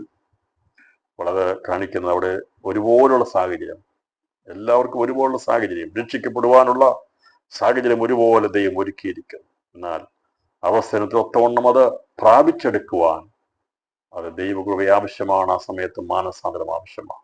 കൃപയാൽ പ്രിയപ്പെട്ടവരെ, നമുക്കെല്ലാവർക്കും ഒരുക്കപ്പെട്ടൊരു സാഹചര്യം ഒരുപോലെയാണ്. ആർക്കും പറയാൻ കഴിയത്തില്ല എനിക്ക് സാഹചര്യങ്ങളില്ല എന്ന്. സാഹചര്യങ്ങൾക്കനുസരിച്ച്, നമ്മുടെ സാഹചര്യത്തിനനുസരിച്ചുള്ള സൗകര്യങ്ങളെ ദൈവം ഒരുക്കി തരുന്നുണ്ട്. അത് ദൈവം നമുക്ക് വേണ്ടി നമ്മുടെ ആഗ്രഹത്തനുസരിച്ച് ദൈവം ഒരുക്കി തരും. പത്രോസേ, നീ എന്നോടുകൂടെ മരിക്കണ്ട, നിനക്ക് വേണ്ടി ഞാൻ മരിക്കുന്നവനാണ്, നീ എനിക്ക് വേണ്ടി മരിക്കത്തില്ല. അത് തന്നെയല്ല, നീ ഇത് പറഞ്ഞല്ലോ, ഒരു കാര്യം ചെയ്യ്, ഇന്ന് കോഴി കൂവണമെങ്കിൽ നീ എന്നെ 3 പ്രാവശ്യം തള്ളിപ്പറയണം. സൃഷ്ടിതാവാം ദൈവം പറഞ്ഞ പോലെ തന്നെ അവിടെ സംഭവിച്ചു. തോന്നുന്ന കാര്യങ്ങൾ വായിക്കുമ്പോൾ അതാ കാണുന്നത്. കർത്താവ് പറഞ്ഞ വചനം അപ്പോൾ തന്നെ ആ പ്രദേശത്തുള്ള എല്ലാ കോഴികളിലും എന്ത് ചെയ്തു? പൂവൻ കൂവുന്ന എല്ലാ കോഴികളെയും ഈ വചനം എന്ത് ചെയ്തു? കൺട്രോൾ ചെയ്തു. ഒരൊറ്റ കോഴി പോലും കൂവത്തില്ല. പത്രോസ് 3 പ്രാവശ്യം എന്ന് പറഞ്ഞാൽ മറ്റൊരു ഭാഗത്ത് നിന്ന് 2 പ്രാവശ്യം 3 പ്രാവശ്യം കോഴി 3 പ്രാവശ്യം കൂവുന്നതിന് മുമ്പായിട്ട് നീ 2 പ്രാവശ്യം തള്ളി പറയുന്നത് അല്ല, കോഴി 2 പ്രാവശ്യം കൂവുന്നതിന് മുമ്പായി നീ 3 പ്രാവശ്യം തള്ളി പറയുന്നത്. അത് കുറച്ചും കൂടെ വിശദമായി ഞാനത് പഠിച്ചിരിക്കുമ്പോൾ ഞാൻ മനസ്സിലായത് 2 സന്ദർഭത്തിൽ യേശു പറഞ്ഞതിനെ കുറിച്ചാണ്. ആദ്യം ഇത് പറഞ്ഞതിന് ശേഷമായി ഒലിവുമലയിൽ വെച്ച് കർത്താവ് ശിഷ്യന്മാരെല്ലാം പറഞ്ഞു, എല്ലാവരും പറഞ്ഞു ഞങ്ങൾ നിന്നെ ഞങ്ങൾ നിന്നെ വിട്ടുപോകയില്ല എന്ന് പറഞ്ഞ 2 സന്ദർഭങ്ങൾ പറഞ്ഞിട്ടാണ് ഞാനിത് മനസ്സിലാക്കുന്നത്. ഇതിൽ ഇവിടെ പറഞ്ഞിരിക്കുന്നത് പത്രോസോട് തന്നെ പറയുകയാണ്, ഞാൻ നിന്നോട് പറയുന്നു, നീ 3 പ്രാവശ്യം എന്നെ തള്ളിപ്പറയുവോളം കോഴി കൂകയില്ല എന്ന് ഉത്തരം പറഞ്ഞു. അന്ന് പത്രോസ് തള്ളിപ്പറഞ്ഞില്ലായിരുന്നെങ്കിൽ ഇന്ന് നമ്മുടെ ഇവിടെയൊക്കെ നടക്കുന്ന ഒറ്റ കോഴി പോലും കൂകത്തില്ലായിരുന്നു. പക്ഷേ ഈ കർത്താവിടെയും കോഴി സമയത്ത് നേരം എടുക്കുമ്പോൾ കൂകേണ്ടതാണ്. അപ്പോൾ എല്ലാ കോഴി കൂകിയേ പറ്റുള്ളൂ. അതിനെ ദൈവം അങ്ങനെ സൃഷ്ടിച്ചിരിക്കുന്നു. പക്ഷേ പത്രോസ് പറഞ്ഞു, പത്രോസേ, ഈ ലോകത്തിൽ സൃഷ്ടിക്കപ്പെടുന്ന കോഴിയെല്ലാം അതിന്റെ രാജ്യങ്ങൾ അതിന്റെ സമയത്തനുസരിച്ച് കൂകുന്നതാ. പക്ഷേ ഇന്ന് ഞാൻ ഒരു കാര്യം പറയുക, ഇന്ന് നടക്കേണ്ട ഒരു കാര്യം, രാവിലെ നടക്കേണ്ട സമയമാണ്, പ്രഭാതത്തിൽ നടക്കേണ്ട കാര്യമാണ്, അത് പരിചിതമായിരിക്കുന്ന കാര്യമാണ്. എത്ര ആധുനികതയിലേക്ക് പോയാലും ഈ പറയുന്ന പിന്നെ ഇപ്പോൾ ഉണ്ടാക്കിയിരിക്കുന്ന ബ്രോയിലർ കോഴികള് മനുഷ്യനുണ്ടാക്കിയതൊക്കെയാ മൗനമായിട്ടിരിക്കുന്നത്, മിണ്ടത്തില്ല. അത് കൂന്നുള്ളത് എനിക്കറിയത്തില്ല. പക്ഷെ ഞാൻ കഥ പറഞ്ഞത് എന്റെ സൃഷ്ടിയായിരിക്കുന്നതിന്, ഞാൻ സൃഷ്ടിച്ചിരിക്കുന്നതിന് പുറകിൽ ഒരു രഹസ്യം കൂടി എല്ലാ സൃഷ്ടിക്കും വെച്ചിട്ടുണ്ട്. പ്രഭാതത്തിൽ കോഴി കൂകണമെന്നുള്ളത് ഞാൻ അള്ളിച്ചതിരിക്കുന്നതാ. ഞാൻ പറയാതെ അതിന് കൂകയില്ല. പക്ഷേ അത് കൂകണമെങ്കിൽ നീ എന്ത് ചെയ്യണം? 3 പ്രാവശ്യം എന്നെ തള്ളിപ്പോകണം. കർത്താവ് പറഞ്ഞ വചനം എല്ലാ കോഴികളെയും, ഞാൻ വിചാരിക്കുന്ന അന്ന് ആ രാത്രിയിൽ കൂകാനായി നിന്ന സകല കോഴികളുടെയും കൂവൽ നിയന്ത്രിക്കപ്പെട്ടു. സൃഷ്ടിതാവാം ദൈവത്തിന്റെ വാക്കിന് മുമ്പിൽ കർത്താവ് പറയുന്ന കാര്യം, അവൻ അധികാരമുള്ളവനാ, സൃഷ്ടിയുടെ മേൽ അധികാരമുള്ളവനാ. യേശു ആരാകുന്നു എന്നുള്ളത് അവിടെയുള്ളവർക്ക് അന്ന് അറിയാൻ കഴിഞ്ഞില്ലായിരുന്നെങ്കിൽ, ഞാൻ പറഞ്ഞല്ലോ, യേശു അത് പറഞ്ഞപ്പോൾ അന്ന് കൂകാനായി എല്ലാ കോഴികളും അവിടെ തയ്യാറെടുത്ത് നിന്നാലും അതിൻ്റെ കണ്ണത്തിൽ നിന്ന് ആ തൊണ്ടയിൽ നിന്ന് ശബ്ദം വരാതെ വണ്ണം അത് തടഞ്ഞു നിൽക്കപ്പെട്ടാൻ കാരണമാറ്റുന്നത് ഈ പറയുന്ന പത്രോസ് 3 പ്രാവശ്യം യേശുവിനെ തള്ളിപ്പറയണമായിരുന്നു. ഞാൻ തള്ളിപ്പറഞ്ഞതുകൊണ്ടാ പറഞ്ഞല്ലോ ഇപ്പോഴും നമ്മുടെയൊക്കെ നാട്ടിലെ കോഴി പോകുന്നത്. കർത്താവ് പറഞ്ഞ കാര്യത്തിനൊന്നൊരു മാറ്റമുള്ളതല്ല, അത് സംഭവിക്കുന്നതാണ്. അവരെ വിളിച്ചു പറഞ്ഞു, ഇന്ന് സംഭവിക്കാൻ പോകുന്ന കാര്യമാണ്. നീ ഇപ്പോൾ ഈ ചില മണിക്കൂറുകൾക്ക് മുമ്പ് ഞാൻ മരിക്കാൻ തയ്യാറാണെന്ന് പറഞ്ഞിരിക്കുന്ന പത്രോസേ, നിന്റെ ഉള്ളിൽ അവിശ്വാസം കടന്നു വരുമ്പോൾ, നീ പിടിക്കപ്പെടും, മരിക്കപ്പെടും എന്നുള്ള ചിന്ത വരുമ്പോൾ, ഭയം വന്നു കഴിയുമ്പോൾ, നീ എന്നെ മറന്നു കളയും, നീ എന്നെ തള്ളിപ്പറയും. നിന്റെ സ്നേഹം ഇത്രയേ ഉള്ളൂ, മനുഷ്യ സ്നേഹം ഇത്രയേ ഉള്ളൂ. പ്രിയപ്പെട്ടവരെ, ഈ ലോകത്തിലുള്ള സകല സ്നേഹവും ഇത്രയേ ഉള്ളൂ. പത്രോസ് തള്ളിപ്പറഞ്ഞെങ്കിൽ ഞാൻ എത്ര പ്രാവശ്യം കർത്താവിനെ തള്ളിപ്പറഞ്ഞിട്ടുണ്ട്. നമ്മൾ പുറമേ പറഞ്ഞിട്ടില്ലെന്നേ ഉള്ളൂ. ഹൃദയത്തിൽ എത്രയോ പ്രാവശ്യം നമ്മുടെ ദൈവത്തെ നമ്മൾ തള്ളിപ്പറഞ്ഞിട്ടുണ്ട്, അവിശ്വാസത്തിൽ വന്നിട്ടുണ്ട്. വിശ്വാസം ഉത്ഭവിക്കാത്ത എന്തെല്ലാം വാക്കുകൾ പെറുപെറുത്തിട്ടുണ്ട്, നാം പറഞ്ഞിട്ടുണ്ട്. ഇതാണോ വിശ്വാസം, ഇതാണോ പ്രാർത്ഥന, ഇതാണോ ഉപവാസത്തിന് മറുപടി എന്നൊക്കെ നാം ചോദിച്ചിട്ടില്ലേ? ചോദിച്ചിട്ടുണ്ട്. തള്ളിപ്പറയുകയായിരുന്നു കേട്ടോ. അതെല്ലാം തള്ളിപ്പറച്ചിലായിരുന്നു. അവിശ്വാസത പറഞ്ഞിട്ടില്ലേ, നീ പ്രാർത്ഥിച്ചിട്ട് കാര്യമില്ല, നീ കാത്തിരുന്നിട്ട് കാര്യമില്ല എന്നൊക്കെ പറഞ്ഞിട്ടില്ലേ? പറഞ്ഞിട്ടുണ്ട്. ആരെങ്കിലും അങ്ങനെ പറയാതിരുന്നിട്ടുണ്ടോ? ഒരു അവിശ്വാസത്തിന്റെ വാക്കുപോലും പറയാത്ത ആരെങ്കിലും ഈ സന്ദേശം കേൾക്കുന്നുണ്ടോ? ഇല്ല. നാം എല്ലാവരും ഏതെങ്കിലുമൊക്കെ സന്ദർഭങ്ങളിൽ അങ്ങനെ അവിശ്വാസത്തിന്റെ വാക്കുകൾ ഉച്ചരിച്ചവരാ. എന്തിനാ ഇനി പ്രാർത്ഥിക്കുന്നത്, എന്തിനാ ഇനി ഉപവസിക്കുന്നത് എന്നൊക്കെ പറഞ്ഞിരിക്കുന്ന നമ്മൾ വീരന്മാരായി പലപ്പോഴും പലതും പറയും. എന്നാൽ നാം ഭയമുള്ളവരായി, നാം പേടിത്തൊണ്ടന്മാരായി നാം കർത്താവിനെ നമ്മുടെ ഹൃദയത്തിൽ എത്ര പ്രാവശ്യം തള്ളിപ്പറഞ്ഞിട്ടുണ്ട്. രാത്രിയിൽ നമുക്കൊന്ന് ചിന്തിക്കാം. നമുക്ക് നാളെ പറയത്തിലൊന്നും പറയാൻ പറ്റത്തില്ല പ്രിയപ്പെട്ടവരെ. ഞാൻ പറഞ്ഞല്ലോ, നാളെ എന്നുള്ള ദൈവത്തെ അംഗീകരിക്കുന്ന കാര്യമാണ്. ഇന്ന് നാം പറയുന്ന കാര്യം കൃപയാൽ പറയുന്നു. അങ്ങനെ നമ്മുടെ ജീവിതത്തിൽ ഒരിക്കൽ പോലും ഒരവിശ്വാസവും വരാതെ വിശ്വാസത്തിന് തികവ് നിൽക്കുന്ന ആരെങ്കിലും ഈ സന്ദേശം കേൾക്കുന്നുണ്ടെങ്കിൽ നിങ്ങളോടല്ല ഈ സന്ദേശം. എന്നാൽ യേശു വിളിച്ച ഒന്നാമനായിരിക്കുന്ന പത്രോസിന്റെ മനുഷ്യ ജീവിതത്തിന്റെ പ്രത്യേകത, അവന്റെ പ്രകൃതി പൊടിയാണെന്ന് ദൈവം വെളിപ്പെടുത്തി. ഞാൻ നിങ്ങൾ അതിൽ നിന്നും ശ്രേഷ്ഠന്മാരല്ല കേട്ടോ, അതിൽ നിന്നും വലിയവരൊന്നുമല്ല കേട്ടോ. അതൊക്കെ എത്രയോ താഴ്ന്നവരാ നമ്മൾ എത്രയോ നിലവാരം കുറഞ്ഞ വിശ്വാസം എന്ന് പറഞ്ഞതിൻ്റെ അർത്ഥം നമുക്കൊക്കെ പത്രോസിന്റെ ഒക്കെ ജീവിതത്തിന് അനുഭവത്തിന് ഒന്നും തന്നെ ഉണ്ടായിട്ടില്ല. പിന്നെ കൃപയാൽ ദൈവകൃപ നിന്നു പോകുന്നു. അവരൊക്കെ ദൈവത്തിന് വേണ്ടി നിന്നതും അന്ന് കാലഘട്ടങ്ങളിൽ സഹിച്ചതും ഒക്കെ വിചാരിക്കുമ്പോൾ നമുക്ക് ചെറിയൊരു വിഷയത്തിന് മുമ്പിൽ നാം പതറിപ്പോകുന്നവരാ. എന്നിട്ട് കഥ പറഞ്ഞു, നീ എന്നെ 3 വട്ടം തള്ളി. ഞാൻ പറഞ്ഞത് നമ്മൾ ഏറ്റവും ഒന്നുമല്ല, നല്ല വിചാരിക്കാനല്ല. ഏത് മനുഷ്യൻ ഉറച്ചു നിന്നാലും ഇളകാൻ അധികം സമയമൊന്നും വേണ്ട എന്നാ പറഞ്ഞിരിക്കുന്നത്. പ്രത്യേകിച്ച് ആത്മീയത്തിൽ ഒരിക്കലും അഹങ്കാരം എടുക്കരുത്, ഞാൻ എന്നുള്ള ചിന്താഗതി വരരുത്. ഞാൻ ഒരിക്കലും തള്ളി പറയത്തില്ല, ഞാൻ വിശ്വാസം പിന്മാറത്തില്ല എന്ന് ആരും പറയരുത്. നമ്മൾ ഭൂമിയിലാ, അവസാന ശ്വാസം പോകുന്നവരെ, ഈ ശ്വാസം അവസാനമായി പോകുന്ന, അല്ലെങ്കിൽ കർത്താവ് വരുന്ന സമയം വരെ പ്രിയപ്പെട്ടവർ, നമ്മുടെ ആഗ്രഹമാണ് നിൽക്കണമെന്നുള്ളത്. അത് നമുക്ക് ആവശ്യമായത് കൃപയാണ്. ദൈവകൃപയില്ലാതെ നിൽക്കാൻ കഴിയത്തില്ല. അതുകൊണ്ട് നമുക്ക് ദിവസം പറയാൻ, കർത്താവേ, ഞങ്ങൾ കുറവുള്ളവരാണ്, അവിശ്വാസമുള്ളവരാ, പലപ്പോഴും അങ്ങയിൽ അവിശ്വസിച്ചിട്ടുണ്ട്. ഞങ്ങൾക്ക് മറുപടി കിട്ടാതെ വന്നപ്പോൾ ദൈവമേ, ഞാൻ അങ്ങയെ അവിശ്വസിച്ചിട്ടുണ്ട്, പിറുപിറുത്തിട്ടുണ്ട്. കർത്താവേ, ഞാൻ അങ്ങയെ പറഞ്ഞിട്ടുണ്ട്. അത് തന്നെയാ പത്രോസ് ചെയ്ത് തള്ളി പറഞ്ഞത്. ഏതായാലും കൃപയാൽ നമ്മളെ നിർത്തിയത് ദൈവത്തിന്റെ കരുണയാണ്. അതിനും പ്രശംസിപ്പാൻ ഒന്നുമില്ല എന്നുള്ളതാണ് ഇവിടെ നമുക്ക് കാണാൻ സാധിക്കുന്നത്. ഞാനിത് പറയുന്നത് വെറുതെ പറയുന്നതല്ല. ജീവിതാനുഭവങ്ങളുടെ ബന്ധത്തിൽ, മനുഷ്യനുള്ള ബന്ധത്തിൽ മനുഷ്യൻ പൊടിയാകുന്നവന്റെ പ്രകൃതി അറിയാവുന്ന ദൈവം നമ്മളോട് സംസാരിക്കുന്നത്. പത്രോസോട് സംസാരിച്ചത്, പത്രോസ് പറഞ്ഞു, നീ ഇപ്പോൾ പാറ പോലെയൊക്കെ നിൽക്കുക, നിന്റെ പേര് ഞാൻ പാറക്കഷമാക്കി മാറ്റിയതാ, പക്ഷെ നീ അധികം താമസിയാതെ പൊടിയായി മാറും കേട്ടോ. മനസ്സിലായോ? ഇവനെ പാറക്കഷമാക്കി മാറ്റി ദൈവം പറഞ്ഞു, നീ പത്രോസാകുന്നു. യേശു ക്രിസ്തു വന്ന പാറമേൽ ഞാൻ സഭയെ പണിയുമ്പോൾ ഒന്നാമത്തെ കല്ലാകേണ്ടതാ നീ. പക്ഷെ കർത്താവ് പറഞ്ഞു, നീ ഇപ്പോൾ നിന്റെ ആ പേര് പത്രോസിനുണ്ടല്ലോ, അതിനെ ഇപ്പം ഞാൻ പൊടിയാക്കാൻ പോവുക, നീ എന്നെ തള്ളിപ്പറയും. ആ ഉറച്ച തീരുമാനമൊക്കെ വിട്ട് കളയാൻ അധികം സമയം വേണ്ട. കാരണം നീ അത് ചെയ്തേ മതിയാകുള്ളൂ.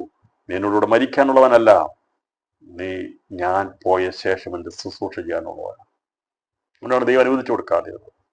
ഇടയനെ വെട്ടി ആളുകൾ ചെതിരിപ്പോവാൻ കാരണം യേശുവിനോട് ഒരൊറ്റ മനുഷ്യൻ പോലും മരിക്കാൻ ദൈവം അനുവദിച്ചില്ല.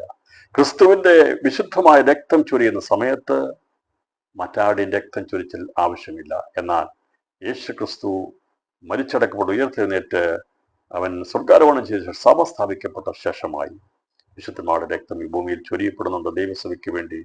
അത് ക്രിസ്തുവിന്റെ കഷ്ടാനുഭവം കുറവായത് പൂരിപ്പിക്കാൻ വേണ്ടിയാണെന്നാണ് പൗലോസിനെ കൊണ്ട് ദൈവം രേഖപ്പെടുത്തിയിരിക്കുന്നത്. ഇവിടെ കഥ പറഞ്ഞു, സംഭവിക്കാനുള്ള കാര്യങ്ങൾ പറഞ്ഞു, മനുഷ്യരുടെ ബന്ധത്തിലുള്ള മനുഷ്യന്റെ ഹൃദയത്തെക്കുറിച്ച് പറഞ്ഞിട്ട് കഥ പറഞ്ഞു, നിങ്ങളുടെ ഹൃദയം കലങ്ങിപ്പോകരുത്, ദൈവത്തിൽ വിശ്വസിപ്പീൻ, എന്നിലും വിശ്വസിപ്പീൻ. പറഞ്ഞു നിങ്ങളുടെ ഹൃദയം കലങ്ങിപ്പോകും. ഇങ്ങനെ പറഞ്ഞപ്പോൾ കരച്ചിലുണ്ട്, കലങ്ങിപ്പോകും. നമുക്കറിയാം, നമ്മളോട് ഇങ്ങനെ പറയുമ്പോൾ പത്രോസ് ആ സമയത്ത് കലങ്ങി അല്ലേ?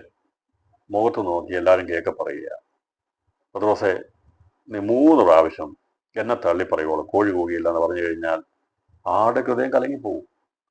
അപ്പൊ കർത്താവ് അവിടെ പറഞ്ഞപ്പോൾ അത് കേട്ട മറ്റു ശിഷ്യന്മാരുണ്ട്. ഉള്ള ഹൃദയം കലക്കമുണ്ടാകും. എന്തുകൊണ്ട് യേശു ഇങ്ങനെ പറഞ്ഞു? എനിക്കതിനെ സാധിക്കത്തില്ലേ എന്നൊക്കെയുള്ള ചിന്തകൾ കടന്നു വരുവാനിടയാത്തത്.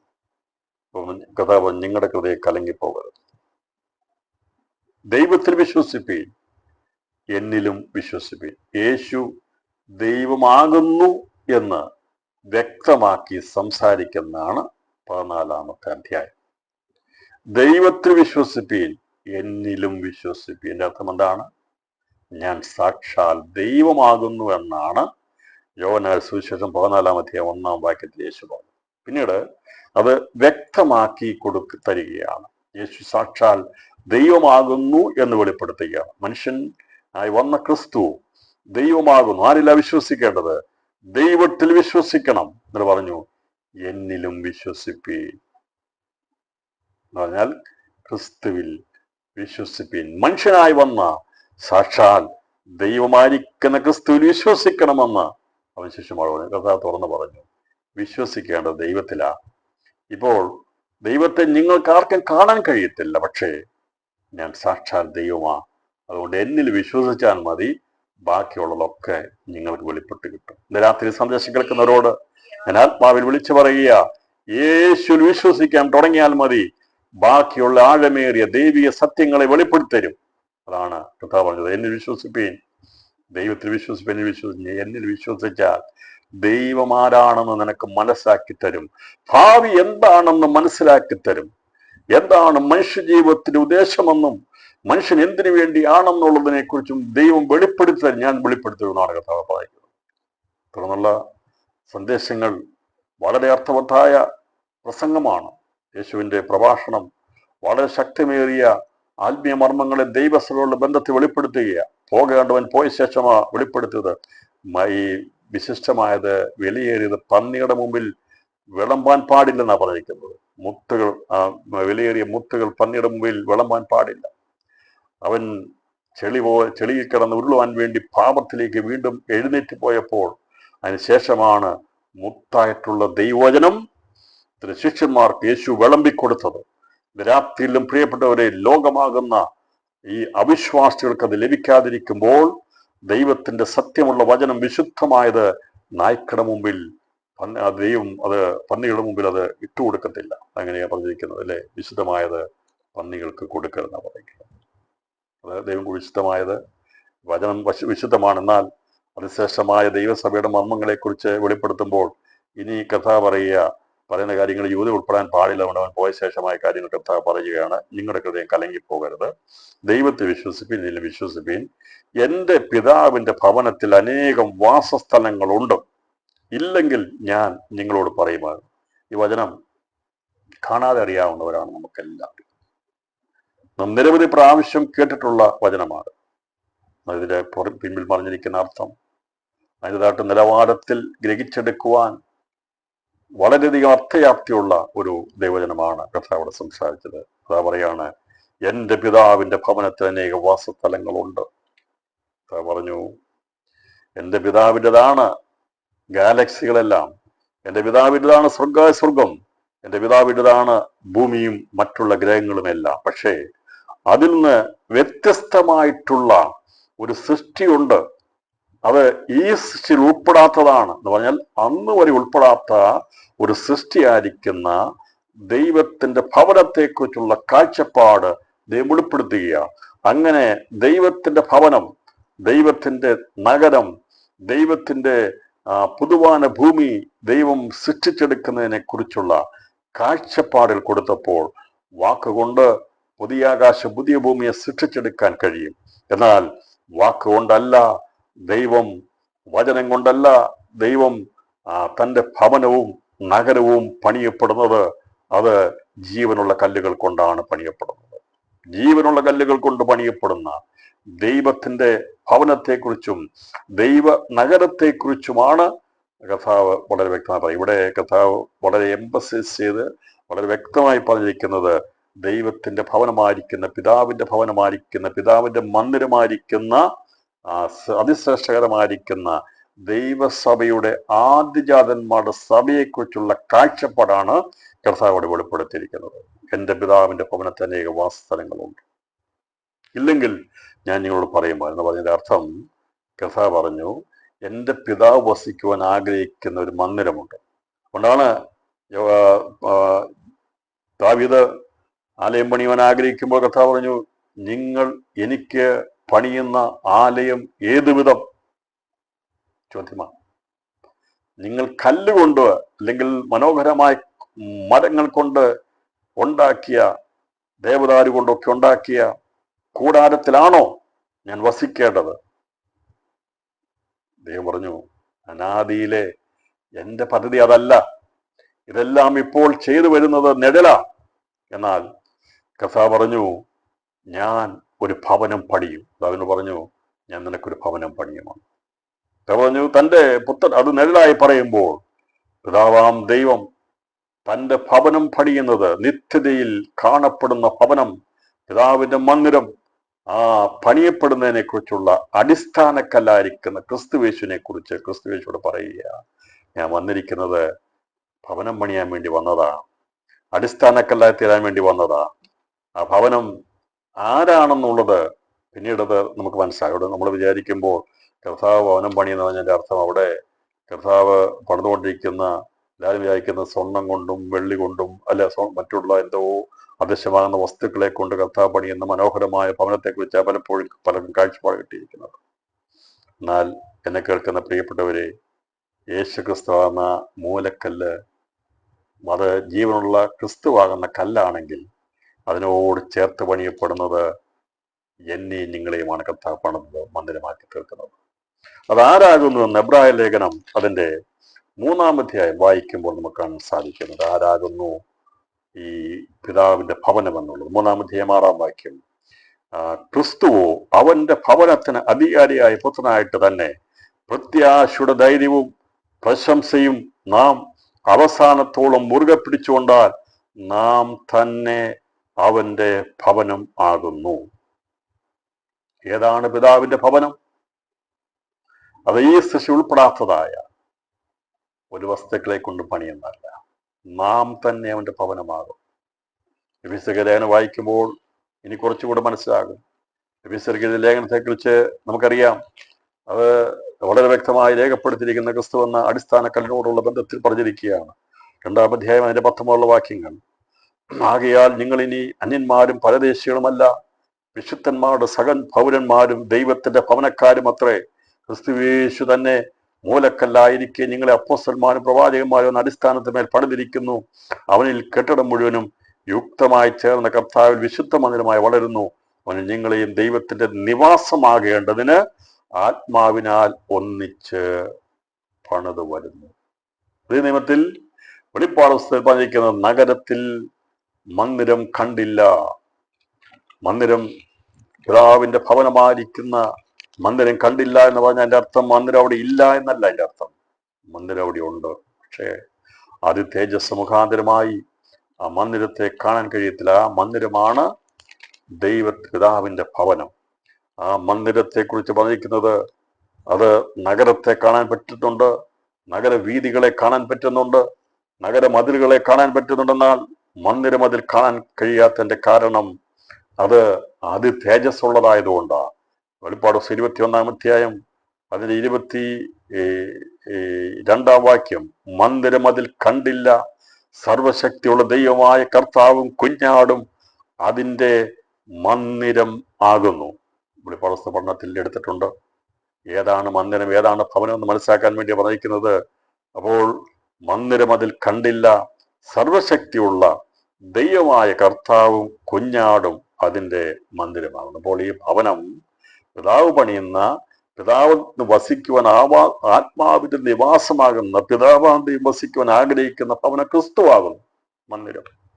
ആ മന്ദിരത്തോട് ചേർത്ത് പണിയപ്പെടുന്ന കല്ലുകളാണ് അവന്റെ ഭവനമായിത്തീരുന്നത്. ഈ മർമ്മം മനസ്സിലായെന്ന് വിചാരിക്കുന്നു. കർത്താവ് അതേക്കുറിച്ചാണ് പറഞ്ഞിരിക്കുന്നത്. എൻ്റെ പിതാവിന്റെ ഭവനത്തിൽ അനേക വാസസ്ഥലങ്ങൾ. അതിൻ്റെ അർത്ഥം എൻ്റെ പിതാവിന്റെ ഭവനം ഞാനാകുന്നു. എന്നിൽ നിരവധി കല്ലുകൾ ചേർത്ത് പണിയപ്പെട്ട് ഒരു ആത്മീയ സൗധം, ഒരു കെട്ടിടം പണിയപ്പെടാൻ പോകുകയാ. അതിൻ്റെ മൂലക്കല്ലാണ് ഞാൻ, നിങ്ങൾ അതിൻ്റെ കല്ലുകളാ എന്നാണ് കർത്താവ് പറഞ്ഞത്. ഇത് ഇത്രയും തെളിച്ച് പറഞ്ഞപ്പോൾ മനസ്സിലായെന്ന് വിചാരിക്കുന്നു. കർത്താവ് പണിയുന്നതിന്റെ അർത്ഥം അവിടെ സിമെന്റും കല്ലും മണ്ണും ഉപയോഗിച്ചത് പണി നടക്കുന്നില്ല. അവിടെ പണിതുകൊണ്ടിരിക്കുന്ന, നമ്മളെ പണിതുകൊണ്ട് കഴിഞ്ഞ 2000 വർഷമായി അതിനോട് ചേരേണ്ട കല്ലുകളെ തികവുള്ളതാക്കി തീർത്ത് പണിത് പരിശുദ്ധാത്മാവ് തികവുള്ളതിനെ ചേർത്തുകൊണ്ടിരിക്കുക. എന്ന് രാത്രിയിലും നിരവധി ഭക്തന്മാർ തികവുള്ളവരായി ചേർക്കപ്പെട്ടു. ആ പണിയാണ് ദൈവത്തിന്. അതാണ് പറഞ്ഞത്, ഞാൻ നിങ്ങൾക്ക് പോയി സ്ഥലം ഒരുക്കിയ, ഞാൻ ഇരിക്കുന്നിടത്ത് നിങ്ങളും ഇരിക്കേണ്ടതിന് പിന്നെയും വന്ന് നിങ്ങളെ എൻ്റെ അടുക്കൽ ചേർത്തോളും. കർത്താവ് പറഞ്ഞു, ഞാനിപ്പോൾ പോകുന്നത്, ഇവിടെ ഭൂമി വന്നപ്പോൾ തച്ചൻ്റെ മകനായിട്ടാണ് ജനിച്ചത്. യേശു ജോസഫ് എന്ന തച്ചൻ്റെ മകനായിട്ടായിരുന്നു. മനുഷ്യർക്ക് വസിക്കാനുള്ള ഭവനം പണിത് കൊടുക്കുന്ന പണിയാണ് യേശു ചെയ്തുകൊണ്ടിരുന്നത്. എന്നാൽ സ്വർഗീയ പിതാവിൻ്റെ വലത്തുഭാഗത്തിരുന്നു കൊണ്ട് സ്വർഗീയ പിതാവ് നിത്യതയിൽ വസിക്കുന്ന ആ ദൈവത്തിന് അനാദിയിലെ പദ്ധതിയായിരിക്കുന്ന ഭവനം പണി നടന്നുകൊണ്ടിരിക്കുമ്പോൾ അതിൻ്റെ കല്ലുകളായി തീരുവാനുള്ള ഭാഗ്യമാണ് നമുക്ക് ലഭിച്ചിരിക്കുന്നത്. അതേക്കുറിച്ചുള്ള കാഴ്ചപ്പാട് കൊരിന്ത്യർക്ക് എഴുതിയ ലേഖനത്തിൽ നമുക്ക് കാണാൻ സാധിക്കുന്നുണ്ട്. കൊരിന്ത്യർ 2-ാം ലേഖനം, കൊരിന്ത്യർ 2-ാം അധ്യായം 2-ാം ലേഖനം 5-ാം വാക്യത്തിൽ നമ്മൾ വായിക്കുന്ന ഭാഗം നമുക്കറിയാം. കൂടാരമായി ഞങ്ങളുടെ ഭൗമഭവനം അഴിഞ്ഞു പോയാൽ കൈപ്പണിയല്ലാത്ത നിത്യഭവനമായി ദൈവത്തിന് ദാനമായ ഒരു കെട്ടിടം ഞങ്ങൾക്ക് സ്വർഗത്തിലുണ്ടെന്ന് അറിയുന്നു. ഈ കൂടാരത്തിൽ ഞെരങ്ങിക്കൊണ്ട് ഞങ്ങൾ നഗ്നരായിട്ടല്ല ഉടുപ്പുള്ളവരായിരിക്കുന്നു എങ്കിൽ സ്വർഗീയമായത് ഞങ്ങളുടെ പാർപ്പിടം അതിനു മീതെ ധരിപ്പാൻ വാഞ്ചിക്കുന്നു. ഉരുവാനല്ല, മധ്യമായത് ജീവനാൽ നീങ്ങിപ്പോകേണ്ടതിന് മീതെ ഉടുപ്പാൻ ഇച്ഛിക്കുക. ഞങ്ങൾ ഈ കൂടാരത്തിൽ ഇരിക്കുന്നിടത്തോളം ഭാരപ്പെട്ട് ഞെരുങ്ങുന്നു. അതിനായി ഞങ്ങളെ ഒരുക്കിയത് ആത്മാവിനെ അക്ഷരമായി തന്നിരിക്കുന്ന ദൈവം തന്നെ. ഒരു ക്രിസ്തു ഭക്തന്റെ വിശ്വാസിയുടെ ഞെരുക്കം മറ്റൊന്നുമല്ല. നമ്മൾ പലപ്പോഴും ഞെരുങ്ങിപ്പോകും നമ്മുടെ പതിവ് വിഷയങ്ങൾ കൊണ്ടാണ്. എന്നാൽ ഞെരുങ്ങേണ്ടത്, ഈ ശരീരത്തിൽ ഞെരുങ്ങേണ്ടത് ഏത് വിധേനയും എനിക്ക് ആ തേജസ്സിന്റെ തികവിലേക്ക് എത്തണം എന്നുള്ളതാണ്. നമ്മുടെ അകത്തെ മനുഷ്യൻ ഞെരുങ്ങിക്കൊണ്ടിരിക്കുന്നത്. നമ്മുടെ പുറമേയുള്ള മനുഷ്യനാണ് ഭൗമിക വിഷയങ്ങൾക്ക് വേണ്ടി ഞെരുങ്ങുന്നത്. പല പല വിഷയങ്ങളെക്കുറിച്ച് നമ്മൾ ഭാരപ്പെട്ട് ഞെരുങ്ങിക്കൊണ്ടിരിക്കുമ്പോൾ സാരമല്ല പ്രിയപ്പെട്ടവരെ, ഇവിടുത്തെ ഞെരുക്കം ഇവിടെ കൊണ്ട് തീരാനുള്ളതേ ഉള്ളൂ. ഭൗമികമായതെല്ലാം ഇവിടെ കൊണ്ട് തീരുമ്പോൾ അകത്തൊരു ഞെരുക്കമുണ്ടാകണത് പറയാണ്. കൂടാരമായി ഞങ്ങളുടെ ഭൗമഭവനം അഴിഞ്ഞു പോയാൽ കൈപ്പണിയല്ലാത്ത നിത്യഭവനമായ ദൈവത്തിന്റെ ദാനമായ ഒരു കെട്ടിടം ഞങ്ങൾക്ക് സ്വർഗത്തിലുണ്ടെന്നറിയുന്നു. കൈകൊണ്ട് പണിതല്ല. കഥ പറഞ്ഞു, മനുഷ്യൻ കൈകൊണ്ട് പണിയുന്നില്ല, ദൈവം വസിക്കുന്നില്ല. കൈപ്പണിയായ ക്ഷേത്രങ്ങളിൽ ദൈവം വസിക്കുന്നില്ല. കഥ പറഞ്ഞു, കൈകൊണ്ട് പണിയാത്ത നിത്യമായൊരു ഭവനം ക്രിസ്തുവിന്റെ സ്നേഹത്താൽ പണിയപ്പെടുന്നുണ്ട്. കഴിഞ്ഞ 2000 വർഷം മുമ്പ് യേശു ക്രിസ്തു കാൽവരിയിൽ ചൊരിഞ്ഞ സ്നേഹത്തിന്റെ ആ രക്തത്തിൽ ജീവൻ ഒഴുകിയ ജീവനുള്ള കല്ലുകളെ തിരഞ്ഞെടുത്ത് പരിശുദ്ധാത്മാവ് തികവ് തീർത്തവരായി സ്നേഹത്തിനൊരു മന്ദിരം പണിയുന്നുണ്ട്. അതിലാണ് സ്നേഹവാനായ ദൈവം വസിക്കുന്നത്. ഇന്ന് രാത്രിയിൽ ഈ സന്ദേശം കേൾക്കുമ്പോൾ ദൈവം നമ്മളെ അവന്റെ സ്നേഹത്തിന്റെ കല്ലുകളാക്കി മാറ്റുകയാണ്. സ്നേഹവാനായ ദൈവം വസിക്കുന്നത് മനുഷ്യൻ പണിയുന്ന ഭൗമിക മന്ദിരങ്ങളിലല്ല, മനുഷ്യൻ കൈപ്പണിയായി പണിയുന്ന ക്ഷേത്രങ്ങളെല്ലാം നിഴലായി പഴയ നിയമത്തിൽ നിൽക്കുമ്പോൾ പുതിയ നിയമത്തിൽ യേശു പറഞ്ഞു, ഞാൻ എൻ്റെ സഭയെ പണിയും, പാതാള ഗോപുരങ്ങൾ അതിനെ ജയിക്കുകയില്ല എന്ന് പറഞ്ഞുകൊണ്ട് ക്രിസ്തു പറഞ്ഞ ഭവനം അത് ദൈവസഭയാകുന്ന ആദ്യജാതന്മാരുടെ സഭയെ ഉൾപ്പെടുത്തുന്നു. ക്രിസ്തുവാകുന്ന മൂലക്കല്ലിനോട് ചേർത്ത് പണിയപ്പെടുവാൻ പരിശുദ്ധാത്മാവ് തികവ് തീർത്തുകൊണ്ടിരിക്കുന്ന കല്ലുകളാണ് അതിൽ ഉൾപ്പെടുന്നത്. അതിന്റെ അവസാന കല്ല് പണിയപ്പെട്ടു കഴിയുമ്പോൾ യേശു മധ്യാകാശത്തിൽ പ്രത്യക്ഷമാകും. ഈ പണിയാണ് സ്വർഗത്തിൽ നടന്നുകൊണ്ടിരിക്കുന്നത്. കർത്താവ് പറഞ്ഞു, എൻ്റെ പിതാവിന്റെ ഭവനത്തിൽ അനേക വാസസ്ഥലങ്ങളുണ്ട്, ഇല്ലെങ്കിൽ ഞാൻ നിങ്ങളോട് പറയുമായിരുന്നു. ഞാൻ നിങ്ങൾക്ക് സ്ഥലം ഒരുക്കുവാൻ പോകുന്നു. ഞാൻ പോയി നിങ്ങൾക്ക് സ്ഥലം ഒരുക്കിയ ഞാൻ ഇരിക്കുന്നത് നിങ്ങളും ഇരിക്കണം എന്ന് പറഞ്ഞ കർത്താവ് പറഞ്ഞു. ഇത് പരിശുദ്ധാത്മാവിനാൽ ഒന്നിച്ച് പണിയപ്പെടുന്നതാണ്. അങ്ങനെ കല്ലുകളുടെ എണ്ണം തികഞ്ഞു കഴിയുമ്പോൾ അവരെ കൂട്ടിച്ചേർക്കാൻ വേണ്ടി, ഒന്നാക്കി തീർക്കാൻ വേണ്ടി യേശു വരും എന്നുള്ളത് സുനിശ്ചിതമാണ്. കർത്താവ് പറഞ്ഞു, ഞാൻ പോയി നിങ്ങൾക്ക് സ്ഥലം ഒരുക്കിയാൽ ഞാൻ ഇരിക്കുന്നിടത്ത് നിങ്ങളും ഇരിക്കേണ്ടതിന് പിന്നെയും വന്ന് നിങ്ങളെ എൻ്റെ അടുക്കൽ ചേർത്തുള്ളൂ. എവിടെയാണ് യേശു ഇരിക്കുന്നത്? എവിടെയാണ് യേശു ഇരിക്കുന്നത് എന്നുള്ളത് ഇതിന്റെ തുടർന്നുള്ള ഭാഗങ്ങളിൽ നമുക്കത് കാണാൻ സാധിക്കുന്നുണ്ട്. ലൂക്കോസ് സുവിശേഷം 22-64 വാക്യത്തിൽ പറഞ്ഞു, ഇന്നു മുതൽ മനുഷ്യപുത്രൻ ദൈവശക്തിയുടെ വലത്ത് ഭാഗത്തിരിക്കും. ഇന്നു മുതൽ മനുഷ്യപുത്രൻ ദൈവശക്തിയുടെ വലത്ത് ഭാഗത്തിരിക്കുന്നു. യോഹന്നാൻ പറഞ്ഞു, മരിച്ചു കഴിയുമ്പോൾ എന്നിലുള്ള ആത്മാവ് പിതാവിന്റെ വലത്ത് ഭാഗത്തിരിക്കും. യേശുക്രിസ്തു പുനരുത്ഥാനം പ്രാപിച്ച് 40-ാം ദിവസം അവൻ പുനരുത്ഥാനം പ്രാപിച്ച ശേഷമാണ് അവനിലുണ്ടായിരുന്ന ദേഹവും ദേഹിയും ആത്മാവുമായി പിതാവിന്റെ വലത്ത് ഭാഗത്ത് സിംഹാസനിരിക്കുന്നത്. പിതാവിന്റെ വലത്ത് ഭാഗത്തിരിക്കുന്ന ക്രിസ്തു ഇരിക്കുന്നിടത്താണ് നമ്മളും ഇരിക്കാൻ പോകുന്നത്. അവന്റെ സിംഹാസനമാണ് അവന്റെ സഭയാകുന്ന മണവാട്ടിക്ക് വേണ്ടി നൽകുന്നത്. ക്രിസ്തു ഇരിക്കുന്നിടത്ത് ഞാൻ നിങ്ങളും ഇരിക്കണം. അതുകൊണ്ട് കർത്താവ് പറഞ്ഞത്, ഞാൻ അവിടെ ഇരുന്നാൽ ഗോതമ്പണി ഇരുന്നാൽ തനിയെ ഇരിക്കും, എന്നാൽ നിലത്ത് വീണ് ചാകുന്നുവെങ്കിലോ വളരെ ഫലം കായ്ക്കുമെന്ന് കർത്താവ് ആത്മീയ മർമ്മത്തിൽ വിളിച്ചു പറഞ്ഞത്. പിതാവിനോടുകൂടെ അവിടെ മടിയിൽ ഇരുന്നാൽ മതിയായിരുന്നു പുത്രനായിരിക്കുന്ന ക്രിസ്തുവിന്. എന്നാൽ അവൻ അവിടുന്ന് ലോകത്തിൽ വന്നത് പിതാവിന്റെ വലത്ത് ഭാഗത്തിരിക്കുന്ന സിംഹാസനത്തിൽ എന്നെയും നിങ്ങളെയും ഇരുത്താൻ വേണ്ടി, നമ്മളെ ഇരുത്താൻ വേണ്ടി യേശു കർത്താവ് തുടങ്ങി വെച്ചിരിക്കുന്ന പദ്ധതിയാണ് പുതിയ നിയമസഭ. പരിശുദ്ധാത്മാവിനാൽ പണിയപ്പെടുന്ന സഭ. അതിന്റെ ഭാഗമായി തീർന്ന ദൈവമക്കൾ ഇന്ന് രാത്രി കരമുയർത്തി സ്തോത്രം ചെയ്യണം. എത്ര ശ്രേഷ്ഠകരമായ പദവിയാ ദൈവം നമുക്ക്. അത് കഥ പറഞ്ഞു, ഇത് മറ്റാർക്കും ചെയ്യാൻ കഴിയത്തില്ല. പിതാവാം ദൈവം ആവസിക്കുന്ന ആ മന്ദിരം ഞാനാകുന്നു, അതിന്റെ അടിസ്ഥാനക്കല്ല് ഞാനാണത്. ആർക്കും കാണാൻ കഴിയാത്ത അതിതേജസ്സുള്ളതാകിയാലാണ് മന്ദിരം അതിൽ കണ്ടില്ല എന്ന് പറഞ്ഞിരിക്കുന്നത്. നഗരവും നഗരത്തിന്റെ മതിലുകളെ കുറിച്ചും വീതികളെ കുറിച്ചും ഒക്കെയുള്ള അതിന്റെ വിശദീകരണം കൊടുക്കുമ്പോൾ മന്ദിരം കണ്ടില്ല എന്ന് പറഞ്ഞ മന്ദിരം ഇല്ലാത്തതുകൊണ്ടല്ല, ദൈവമായ കർത്താവും കുഞ്ഞാടും അതിന്റെ മന്ദിരമാകുന്നു. ആ മന്ദിരത്തിൽ ഒന്നായി ചേരുവാൻ ഉള്ളവരാണ് കർത്താവിന്റെ മണവാട്ടിയാകുന്ന ദൈവസഭ. അവന്റെ കാന്ത അവനോടുകൂടി ചേരുമ്പോൾ മേലാൽ രണ്ടല്ല ഒന്നത്രേ. ഈ മർമ്മം വലിയത്. ഞാൻ ക്രിസ്തുവിനെയും സഭയെയും കുറിച്ച് അത്രേ പറഞ്ഞത്. ഞാൻ വിശ്വസിക്കുന്നു നിങ്ങൾക്കത് മനസ്സിലായിരുന്നു. അപ്പോൾ പിതാവാം ദൈവത്തിന്റെ വലത്ത് ഭാഗത്തിരിക്കുന്ന ക്രിസ്തുവിൽ ഞാൻ നിങ്ങളും ഒന്നായി ചേർന്ന് പിതാവാം ദൈവത്തിന്റെ മന്ദിരമായി തീർന്ന് സ്വർഗത്തിൽ പണിതുകൊണ്ടിരിക്കുന്ന അവിശുദ്ധ നഗരത്തിന്റെ പണി അത് അതിൻ്റെതായിട്ട് നിലവാരങ്ങളിൽ പൂർത്തീകരിക്കപ്പെട്ടുകൊണ്ടിരിക്കുക. അതിൽ ചേരാനുള്ള കല്ലുകളെ ദൈവാത്മാവ് ഒരുക്കിയെടുത്തുകൊണ്ടിരിക്കുക. അത് ആരൊക്കെ ഏതൊക്കെയാണ് ഭാഗങ്ങൾ എന്നുള്ളത് നമുക്ക് അറിയാം പ്രിയപ്പെട്ടവരെ. എന്നാൽ ഒന്നുകൂടി ഞാൻ പറയാം. ആ മന്ദിരമാകുന്ന ഈ ക്രിസ്തുവാകുന്ന അടിസ്ഥാനങ്ങളിലൂടെ ചേർത്ത് പണിയപ്പെടുന്ന തികവായേറിയ തേജസ്സിന്റെ ഖനം ലഭിക്കുന്ന സൂര്യ തേജസ് പ്രാപിക്കുന്നവരാണ് ഭവനത്തോട് ബന്ധപ്പെടുന്നത്. ആ കല്ലുകൾക്ക് വേണ്ടി ദൈവാത്മാവ് ഈ ദിവസങ്ങളിൽ തികവിലേക്ക് നയിക്കുന്നവർക്കായി സ്തോത്രം ചെയ്യുന്നു. ഈ പഠനം, ഈ സന്ദേശ കേൾവി എന്നെ നിങ്ങളെയും ആത്മീയമായി പണിയണം പ്രിയപ്പെട്ടവരെ. നാം ഏതെങ്കിലും ഒരു നിലവാരത്തിൽ ഒതുങ്ങിക്കൂടി നിൽക്കാനുള്ളവരല്ല. കർത്താവിനോട് പറഞ്ഞ, കർത്താവേ, നിന്റെ ആത്മാവിനെ അധികമായി എന്നിൽ പകർന്ന് ആ തേജസ്സിന്റെ ഖനം പ്രാപിപ്പാൻ എന്നെ യോഗ്യനാക്കി തീർക്കുക. എനിക്ക് യാതൊരു യോഗ്യതയുമില്ലെന്നാൽ എന്നെ അതിനെ യോഗ്യനാക്കുവാൻ അങ്ങേക്ക് പ്രസാദം തോന്നണമേ. ആ സ്വർഗീയ വിളിക്ക് ഞാൻ ഓഹരിക്കാനായതുകൊണ്ട് എന്നെയും ആ തികവിലേക്ക് നയിക്കണമേ. നിന്റെ ഭവനത്തിന് അനേകം വാസസ്ഥലങ്ങളുണ്ടല്ലോ, എനിക്കും അങ്ങയുടെ ശരീരത്തിൽ വചനമാകുന്ന ആ മന്ദിരത്തിൽ ഒരു സ്ഥാനം ഉണ്ടാകണമേ എന്ന് ആത്മാർത്ഥമായി ഇതിരാത്രി നമുക്ക് പ്രാർത്ഥിക്കാം. അതാണ് ജീവിതത്തിലെ ഏറ്റവും വലിയ ഭാഗ്യകരമായ അവസ്ഥ. പിന്നീട് നഗരം പണിയപ്പെടുന്നുണ്ട്. നഗരത്തിന്റെ കല്ലുകൾ നമുക്കറിയാം, അത് ചന്ദ്രദേശമുള്ളവരാകുമ്പോൾ നഗര ഗോപുരങ്ങൾ പണിയപ്പെടുന്നത് നക്ഷത്ര തേജസ് കൊണ്ടുള്ള കല്ലുകളാണ് പണിയപ്പെടുന്നതിനാൽ പണിയപ്പെടുന്നത്. നഗരത്തിന്റെ മതിൽ പണിയപ്പെടുന്നത് അത് പഴയ നിയമത്തിലെ വിശുദ്ധന്മാരായി നക്ഷത്ര തേജസ്സുള്ളവരാണ്. ഈ ഈ കല്ലുകളെ ദൈവം തെരഞ്ഞെടുത്ത് പണിതുകൊണ്ടിരിക്കുന്നു. അപ്പോൾ ക്രിസ്തുവാകുന്ന മന്ദിരത്തോട് ചേരുവാനുള്ള കാര്യങ്ങളെക്കുറിച്ചാണ് കർത്താവിടെ അതിശക്തമായ രീതിയിൽ പറഞ്ഞ വാസ്തവങ്ങളുണ്ടെങ്കിൽ, അല്ലെങ്കിൽ ഞാൻ നിങ്ങളോട് പറയുമായിരുന്നു, ഞാൻ നിങ്ങൾ സ്ഥലം ഒരുക്കുവാൻ പോകുന്നു, ഞാൻ പോയി നിങ്ങൾക്ക് സ്ഥലം ഒരുക്കിയാൽ ഞാൻ ഇരിക്കുന്നിടത്ത് നിങ്ങളും ഇരിക്കേണ്ടത്, പിന്നെയും വന്ന് നിങ്ങളെ എൻ്റെ അടുക്കൽ ചേർത്തുകൊള്ളു. കർത്താവ് വളരെ മർമ്മമായി പറഞ്ഞു. നമ്മൾ കാത്തിരിക്കുന്നത് അതിനു വേണ്ടി.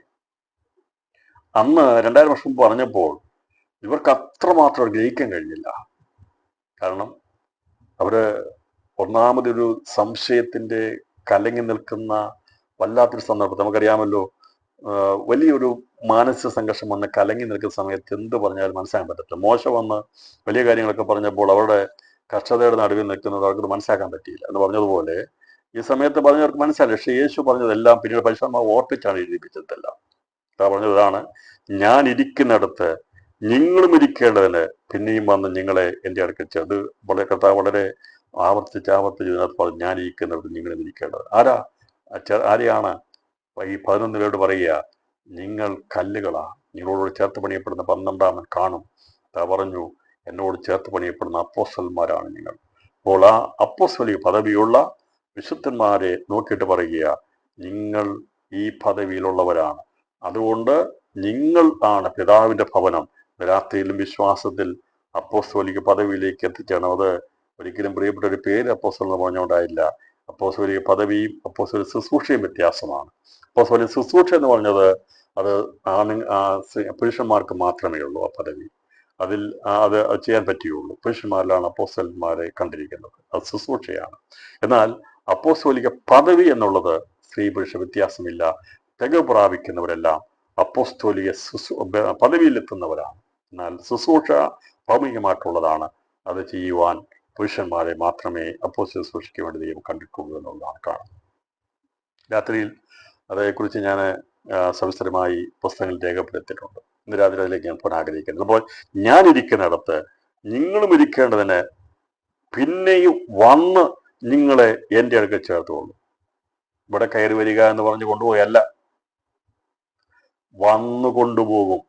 ചില പറയുന്ന കർത്താവ് ഇവിടെ കയറി വരിക എന്ന ശബ്ദത്തിൽ സഭ എടുക്കപ്പെട്ടൊന്നാണ്. അല്ല, അങ്ങനെയുള്ള സഭ എടുക്കുന്നു. ഇവിടെ കയറി വരിക എന്ന ശബ്ദത്തിൽ സഭ എടുക്കപ്പെടുന്ന പാട്ടൊക്കെ ഞാൻ കേട്ടിട്ടുണ്ട്. പക്ഷേ ഇവിടെ കയറി വരിക എന്ന ശബ്ദത്തിൽ അല്ല ദൈവസഭ എടുക്കപ്പെടുന്നത്. കർത്താവ് പറഞ്ഞു, ഞാൻ വന്ന് നിങ്ങളെ എൻ്റെ അടുക്കൽ കൊണ്ടുപോകും. അർത്ഥം കർത്താവ് ഇവിടെ കയറി വരിക എന്ന് പറഞ്ഞുകൊണ്ട് സ്വർഗത്തിരിക്കുകയല്ല, തന്റെ മണവാട്ടിയാകുന്ന തേജസ്സുള്ള സൃഷ്ടിയുടെ മകുടമായിരിക്കുന്ന മണവാട്ടി ചേർക്കുവാൻ സ്വർഗത്തുനിന്ന് മധ്യാകാശത്തിൽ ആത്മോളവനായ ക്രിസ്തു ഇറങ്ങി വന്ന് ഭൂമിയിൽ നിന്ന് ഒരുക്കപ്പെട്ടു കൊണ്ടുപോകുന്ന സഭയും കൊണ്ട് ആണ് പിതാവിന്റെ സന്നിധിയിലേക്ക് പ്രവേശിക്കുന്നത്. അല്ലാതെ അവിടെ ഇരുന്നുകൊണ്ട് ഇവിടെ കയറി വരിക എന്ന ശബ്ദത്തിൽ സഭ എടുക്കപ്പെടുകയല്ല പ്രിയപ്പെട്ടവർ. ഇവിടെ കയറി വരിക എന്ന് പറഞ്ഞാൽ 2 സാക്ഷിയോടെ നടക്കുന്ന കാര്യങ്ങളാണ്. വെളിപ്പാടത്തിൽ ഇവിടെ കയറി വരിക എന്ന് പറഞ്ഞത് യോഹന്നാൻ അപ്പോസ്തലനോട് പറഞ്ഞതാണ്, സഭയുടെ ബന്ധത്തിൽ പറഞ്ഞതല്ല. പിന്നെ ഞാൻ പറഞ്ഞല്ലോ, നമുക്കിതിന്റെ കാഴ്ചപ്പാടിൽ കിട്ടുന്നത് കാലാകാലങ്ങളിലുള്ള വചന ചിന്തകളുടെ പഠനമായിട്ടുള്ളതാണ്. അന്ന് പാടിയതോ പറഞ്ഞതൊന്നും ഞാൻ പറഞ്ഞല്ലോ, അന്നത്തെ കാലഘട്ടത്തിൽ നമ്മൾ പാടിയത് തെറ്റാണെന്നല്ല, അത് ആ കാലഘട്ടത്തിൽ യോജിച്ചതായിരുന്നു. അന്ന് അതിനനുസരിച്ചുള്ള കാഴ്ചപ്പാടുണ്ടായിരുന്നുള്ളൂ. പക്ഷെ എന്നാൽ ഈ കാലഘട്ടങ്ങളിൽ നമ്മുടെ കാഴ്ചപ്പാടുകൾ വചനത്തനുസരിച്ച് നാം പ്രോഗ്രസ് ചെയ്യണം, മുമ്പോട്ട് പോകണം. പണ്ട് പറഞ്ഞ കാര്യങ്ങളും പറഞ്ഞാണ് ഇന്നും എല്ലാവരും ഇരിക്കുന്നത്. അല്ലല്ലോ, പാരമ്പര്യം പെന്തക്കോസ്തുകാരുടെ ഇടയിലുമുണ്ട്. നമ്മുടെ പാരമ്പര്യം മറ്റുള്ളവരെ പറയുമ്പോൾ നമ്മളും പഠിച്ചു വെച്ച ചില പാട്ടുകളും നമ്മളും പഠിച്ച ചില ഉപദേശങ്ങളും പിടിച്ച് പാരമ്പര്യം പിടിച്ചുകൊണ്ടിരിക്കരുത് കേട്ടോ. ദൈവമാവ് നമുക്ക് കാഴ്ചപ്പാട് തരുന്നതനുസരിച്ച് നമ്മളും വചനത്തിനൊത്തവണ്ണം വചനത്തിനനുസരിച്ച് അതിനനുസരിച്ച് മുമ്പോട്ട് പോകണം. അല്ലാതെ പണ്ട് പാടിയ പാട്ട് അതനുസരിച്ച് ഞാൻ വിട്ടുമാറത്തില്ല എന്നുള്ള രീതിയിലല്ല നിൽക്കേണ്ടത്. അന്ന് പാടി പിന്നെയും പാടുന്ന തെറ്റൊന്നുമില്ല. പക്ഷേ അതിനേക്കാൾ ശ്രേഷ്ഠമായത് വരുമ്പോൾ അതിനെ തിരിച്ചറിഞ്ഞ് അതിനോടുകൂടെ ചേർന്ന് മുന്നോട്ട് പോകണമെന്നാണ് കർത്താവ് ആഗ്രഹിക്കുന്നത്. അപ്പോൾ കർത്താവ് വളരെ വ്യക്തമായി അവരോട് പറയുകയാണ്, ഞാനിരിക്കുന്നിടത്ത് നിങ്ങളും ഇരിക്കേണ്ടതിന് പിന്നെയും വന്ന് ഇവിടെ ഭവനത്തെക്കുറിച്ച് പറഞ്ഞിട്ട് പറഞ്ഞു, നിങ്ങൾ തന്നെയാണ് ആ ഭവനം. നിങ്ങളൊപ്പം തികവ് പ്രാപിക്കുന്നതിനെ കൊണ്ടാണ് ഭവനം പണിയപ്പെടുന്നത്. അങ്ങനെ പണിയുടെ എണ്ണം അഥവാ കല്ലുകളുടെ എണ്ണം പൂർത്തിയായി കഴിയുമ്പോൾ ഞാൻ വന്ന് എന്നോട് ചേരുന്ന കല്ലുകളാകുന്ന ആ മന്ദിരമാകുന്ന ഭവനത്തിൽ ഉൾപ്പെടാനുള്ളവരെ കൊണ്ടുപോകാം വരും എന്നാണ് കർത്താവ് പറഞ്ഞിരിക്കുന്ന അർത്ഥം. അതാണ് ഞാൻ പോകുന്ന ഇടത്തേക്കുള്ള വഴി നിങ്ങൾ അറിയുന്നു. തോമാസ് അവനോട്, കർത്താവേ, നീ എവിടെ പോകുന്നുവെന്ന് ഞങ്ങൾ അറിയുന്നില്ല, പിന്നെ വഴി എങ്ങനെ അറിയുമെന്ന് പറഞ്ഞു. ഈ എല്ലാ കൂട്ടത്തിലും സംസാരിക്കുന്നവരുണ്ട്, സംസാരിക്കാത്തവരുണ്ട്, ചെറു മിണ്ടത്തില്ല. ഈ പത്രോസ്, തോമസ്, ചിലരൊക്കെ ഇങ്ങനെ അവരങ്ങനെ ചോദിക്കും. നമുക്കറിയാം, ക്ലാസ്സിലൊക്കെ ആണെങ്കിലും പലരും ചിലരൊക്കെ മിണ്ടാതിരിക്കും, മിണ്ടത്തില്ല, ഒരു ചോദ്യം ചോദിക്കത്തില്ല. ചില കുറ്റങ്ങൾ ചോദിക്കും, അവർക്ക് ചോദിക്കാൻ ജിജ്ഞാസ ഉള്ളവരാണ്. ചോദിക്കുമ്പം അവന്റെ മനസ്സുണ്ട്, എനിക്ക് ചോദിക്കേണ്ട ചോദ്യമായിരുന്നു, പക്ഷെ മിണ്ടത്തില്ല. അങ്ങനെയല്ലേ? അങ്ങനെയാ. ഈ 11 പേരില് അധികം പേര് സംസാരിച്ചില്ല. പക്ഷെ ഇവർ ചോദിക്കുന്ന ചോദ്യം മറ്റുള്ള ചോദ്യങ്ങളാ, അവർക്ക് ഇതിന് ചോദ്യമുള്ളവരാ. തോമസ് പറഞ്ഞ പോലെ തന്നെ നമുക്കറിയാം, ചിലര് ചോദിക്കും, ചിലർ മിണ്ടത്തില്ല. ഇവിടെ ഈ കർത്താവ് പറഞ്ഞപ്പോൾ തന്നെ തോമസ് ചോദിക്കുകയാണ്, അടുത്ത് ചോദിക്കുകയാണ്, കർത്താവേ, നീ എവിടെ പോകുന്നുവെന്ന് ഞങ്ങൾ അറിയുന്നില്ല, ഉള്ളത് അങ്ങ് വിട്ടു തുറന്നു പറഞ്ഞു. എനിക്കൊന്നും മനസ്സാകത്തില്ല, ഞങ്ങൾക്ക് അറിയത്തില്ല. ഞങ്ങളെന്നാ പറഞ്ഞത്, ഞങ്ങൾക്ക് അറിയുന്നില്ല. നീ പറയുന്നുണ്ട്, പക്ഷെ ഇതെല്ലാം ഞങ്ങൾക്കൊന്നും മനസ്സാകുന്നില്ല. അല്ലേ? ഞങ്ങൾക്ക് മനസ്സാകുന്നില്ല. നീ എവിടെ പോകുന്നു ഞങ്ങൾക്ക് അറിയത്തില്ല. പിന്നെ വഴി എങ്ങനെ അറിയുന്നത്? യേശു അന്നേരം പറഞ്ഞൊന്നും ഉൾക്കൊള്ളാൻ അവർക്ക് കഴിയത്തില്ലായിരുന്നു. അങ്ങനെ പറയുകയാണ്, കഥാ പറഞ്ഞു, യേശു അവരോട്, ഞാൻ തന്നെ വഴിയും സത്യവും ജീവനുമാകുന്നു. ഞാൻ മുഖാന്തരമല്ലാതെ ആരും പിതാവിൻ്റെ അടുക്കൽ എത്തുന്നില്ല. നിങ്ങൾ എന്നെ അറിഞ്ഞുവെങ്കിൽ എൻ്റെ പിതാവിനെയും അറിയുമായിരുന്നു. ഇന്നു മുതൽ നിങ്ങൾ അവനെ അറിയുന്നു, അവനെ കണ്ടുമിരിക്കുന്നു എന്ന് പറഞ്ഞു. ഞാൻ പറഞ്ഞത് യേശു ദൈവമാണെന്ന് ശിഷ്യന്മാർക്ക് വളരെ വ്യക്തമായി വെളിപ്പെടുത്തി കൊടുക്കുന്ന സന്ദേശങ്ങളാണ് ഇവിടെ. ഇപ്പൊ തോമസ് പറഞ്ഞപ്പോൾ കഥ പറഞ്ഞു, അങ്ങനെ വഴക്കൊന്നും പറഞ്ഞില്ല. യേശുവിനോട് ഞാൻ തന്നെ വഴിയും സത്യവും ജീവനുമാകും. ഒരു ചോദ്യമേ ഉള്ളൂ, നീ എവിടെ പോകുന്നു ഞങ്ങൾക്കറിയത്തില്ല, പിന്നെ വഴി എങ്ങനെ? കഥ പറഞ്ഞു, ഞാൻ പോകുന്നത് എവിടേക്കാണെന്ന് നിനക്ക് ഞാൻ വെളിപ്പെടുത്തരാം. പറഞ്ഞു, ഞാൻ വഴിയാണ്, ഞാൻ സത്യമാണ്, ഞാൻ ജീവനാണ്, ഞാൻ മുഖാന്തരമല്ലാതെ ആരും പിതാവിന്റെ അടുക്കൽ എത്തുന്നില്ല. അപ്പോൾ ദൈവത്തെങ്കിലേക്ക് എത്തണമെങ്കിൽ മനുഷ്യനായി വന്ന ക്രിസ്തുവാകുന്ന ആ 2000 വർഷം മുമ്പ് കാൽവറിയിൽ ഒരു പുതുവഴി, തന്റെ ശരീരമെന്ന തിരശ്ശീല ചീന്തി നമുക്ക് വേണ്ടി ഒരു പുതുവഴി തുറക്കപ്പെട്ടു. അതിലൂടെ അല്ലാതെ ആർക്കും പിതാവിന്റെ അടുക്കൽ എത്താൻ കഴിയത്തില്ല എന്ന് പറഞ്ഞതിന്റെ അർത്ഥം സ്വർഗാസ്വർഗത്തിൽ എത്താൻ കഴിയത്തില്ല.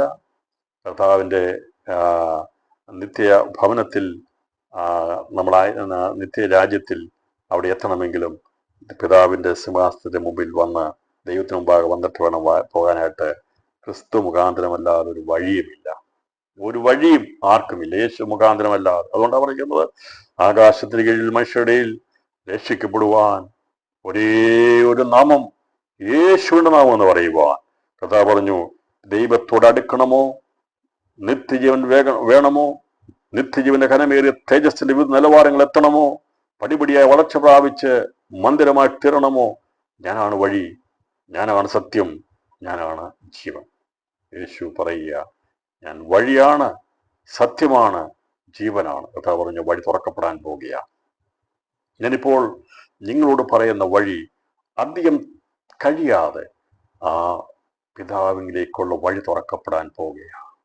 ഏദനിൽ മനുഷ്യൻ പാപം ചെയ്തപ്പോൾ ജീവങ്കിലേക്കുള്ള ആ ജീവന്റെ വിഷഫലം തിന്നാതിരിക്കാൻ വേണ്ടി കെരൂബുകളെ തിരിയുന്ന വാളുകളുമായി അവിടെ നിർത്തുവാൻ ഇടയാത്തുന്നെങ്കിൽ യേശു ക്രിസ്തു മുഖാന്തരമായി ജീവന്റെ വഴി തുറക്കപ്പെടുവാൻ ഇടയാത്തുന്നു. ക്രിസ്തു മുഖാന്തരമാണ് നിത്യജീവങ്കിലേക്കുള്ള വഴി തുറക്കപ്പെടുവാൻ ഇടയാത്തുന്നത്. അവൻ നമുക്ക് വേണ്ടി ഒരു പുതുവഴി തുറക്കുവാൻ ഇടയാത്തുന്നു.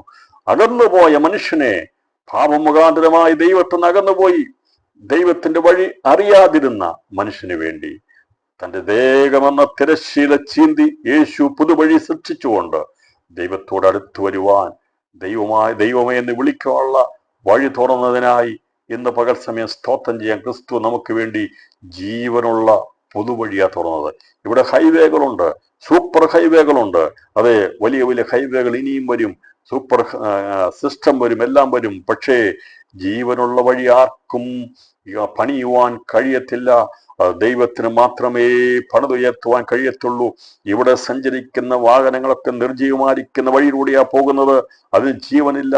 എന്നാൽ ഈ ജീവനുള്ള വഴിയിൽ അതിലൂടെ പോകുവാൻ വേണ്ടി നിന്റെ ഇന്ധനം വേണ്ട, നിന്റെ വാഹനം വേണ്ട, നിന്റെ ഒരു കണ്ടുപിടുത്തം വേണ്ട.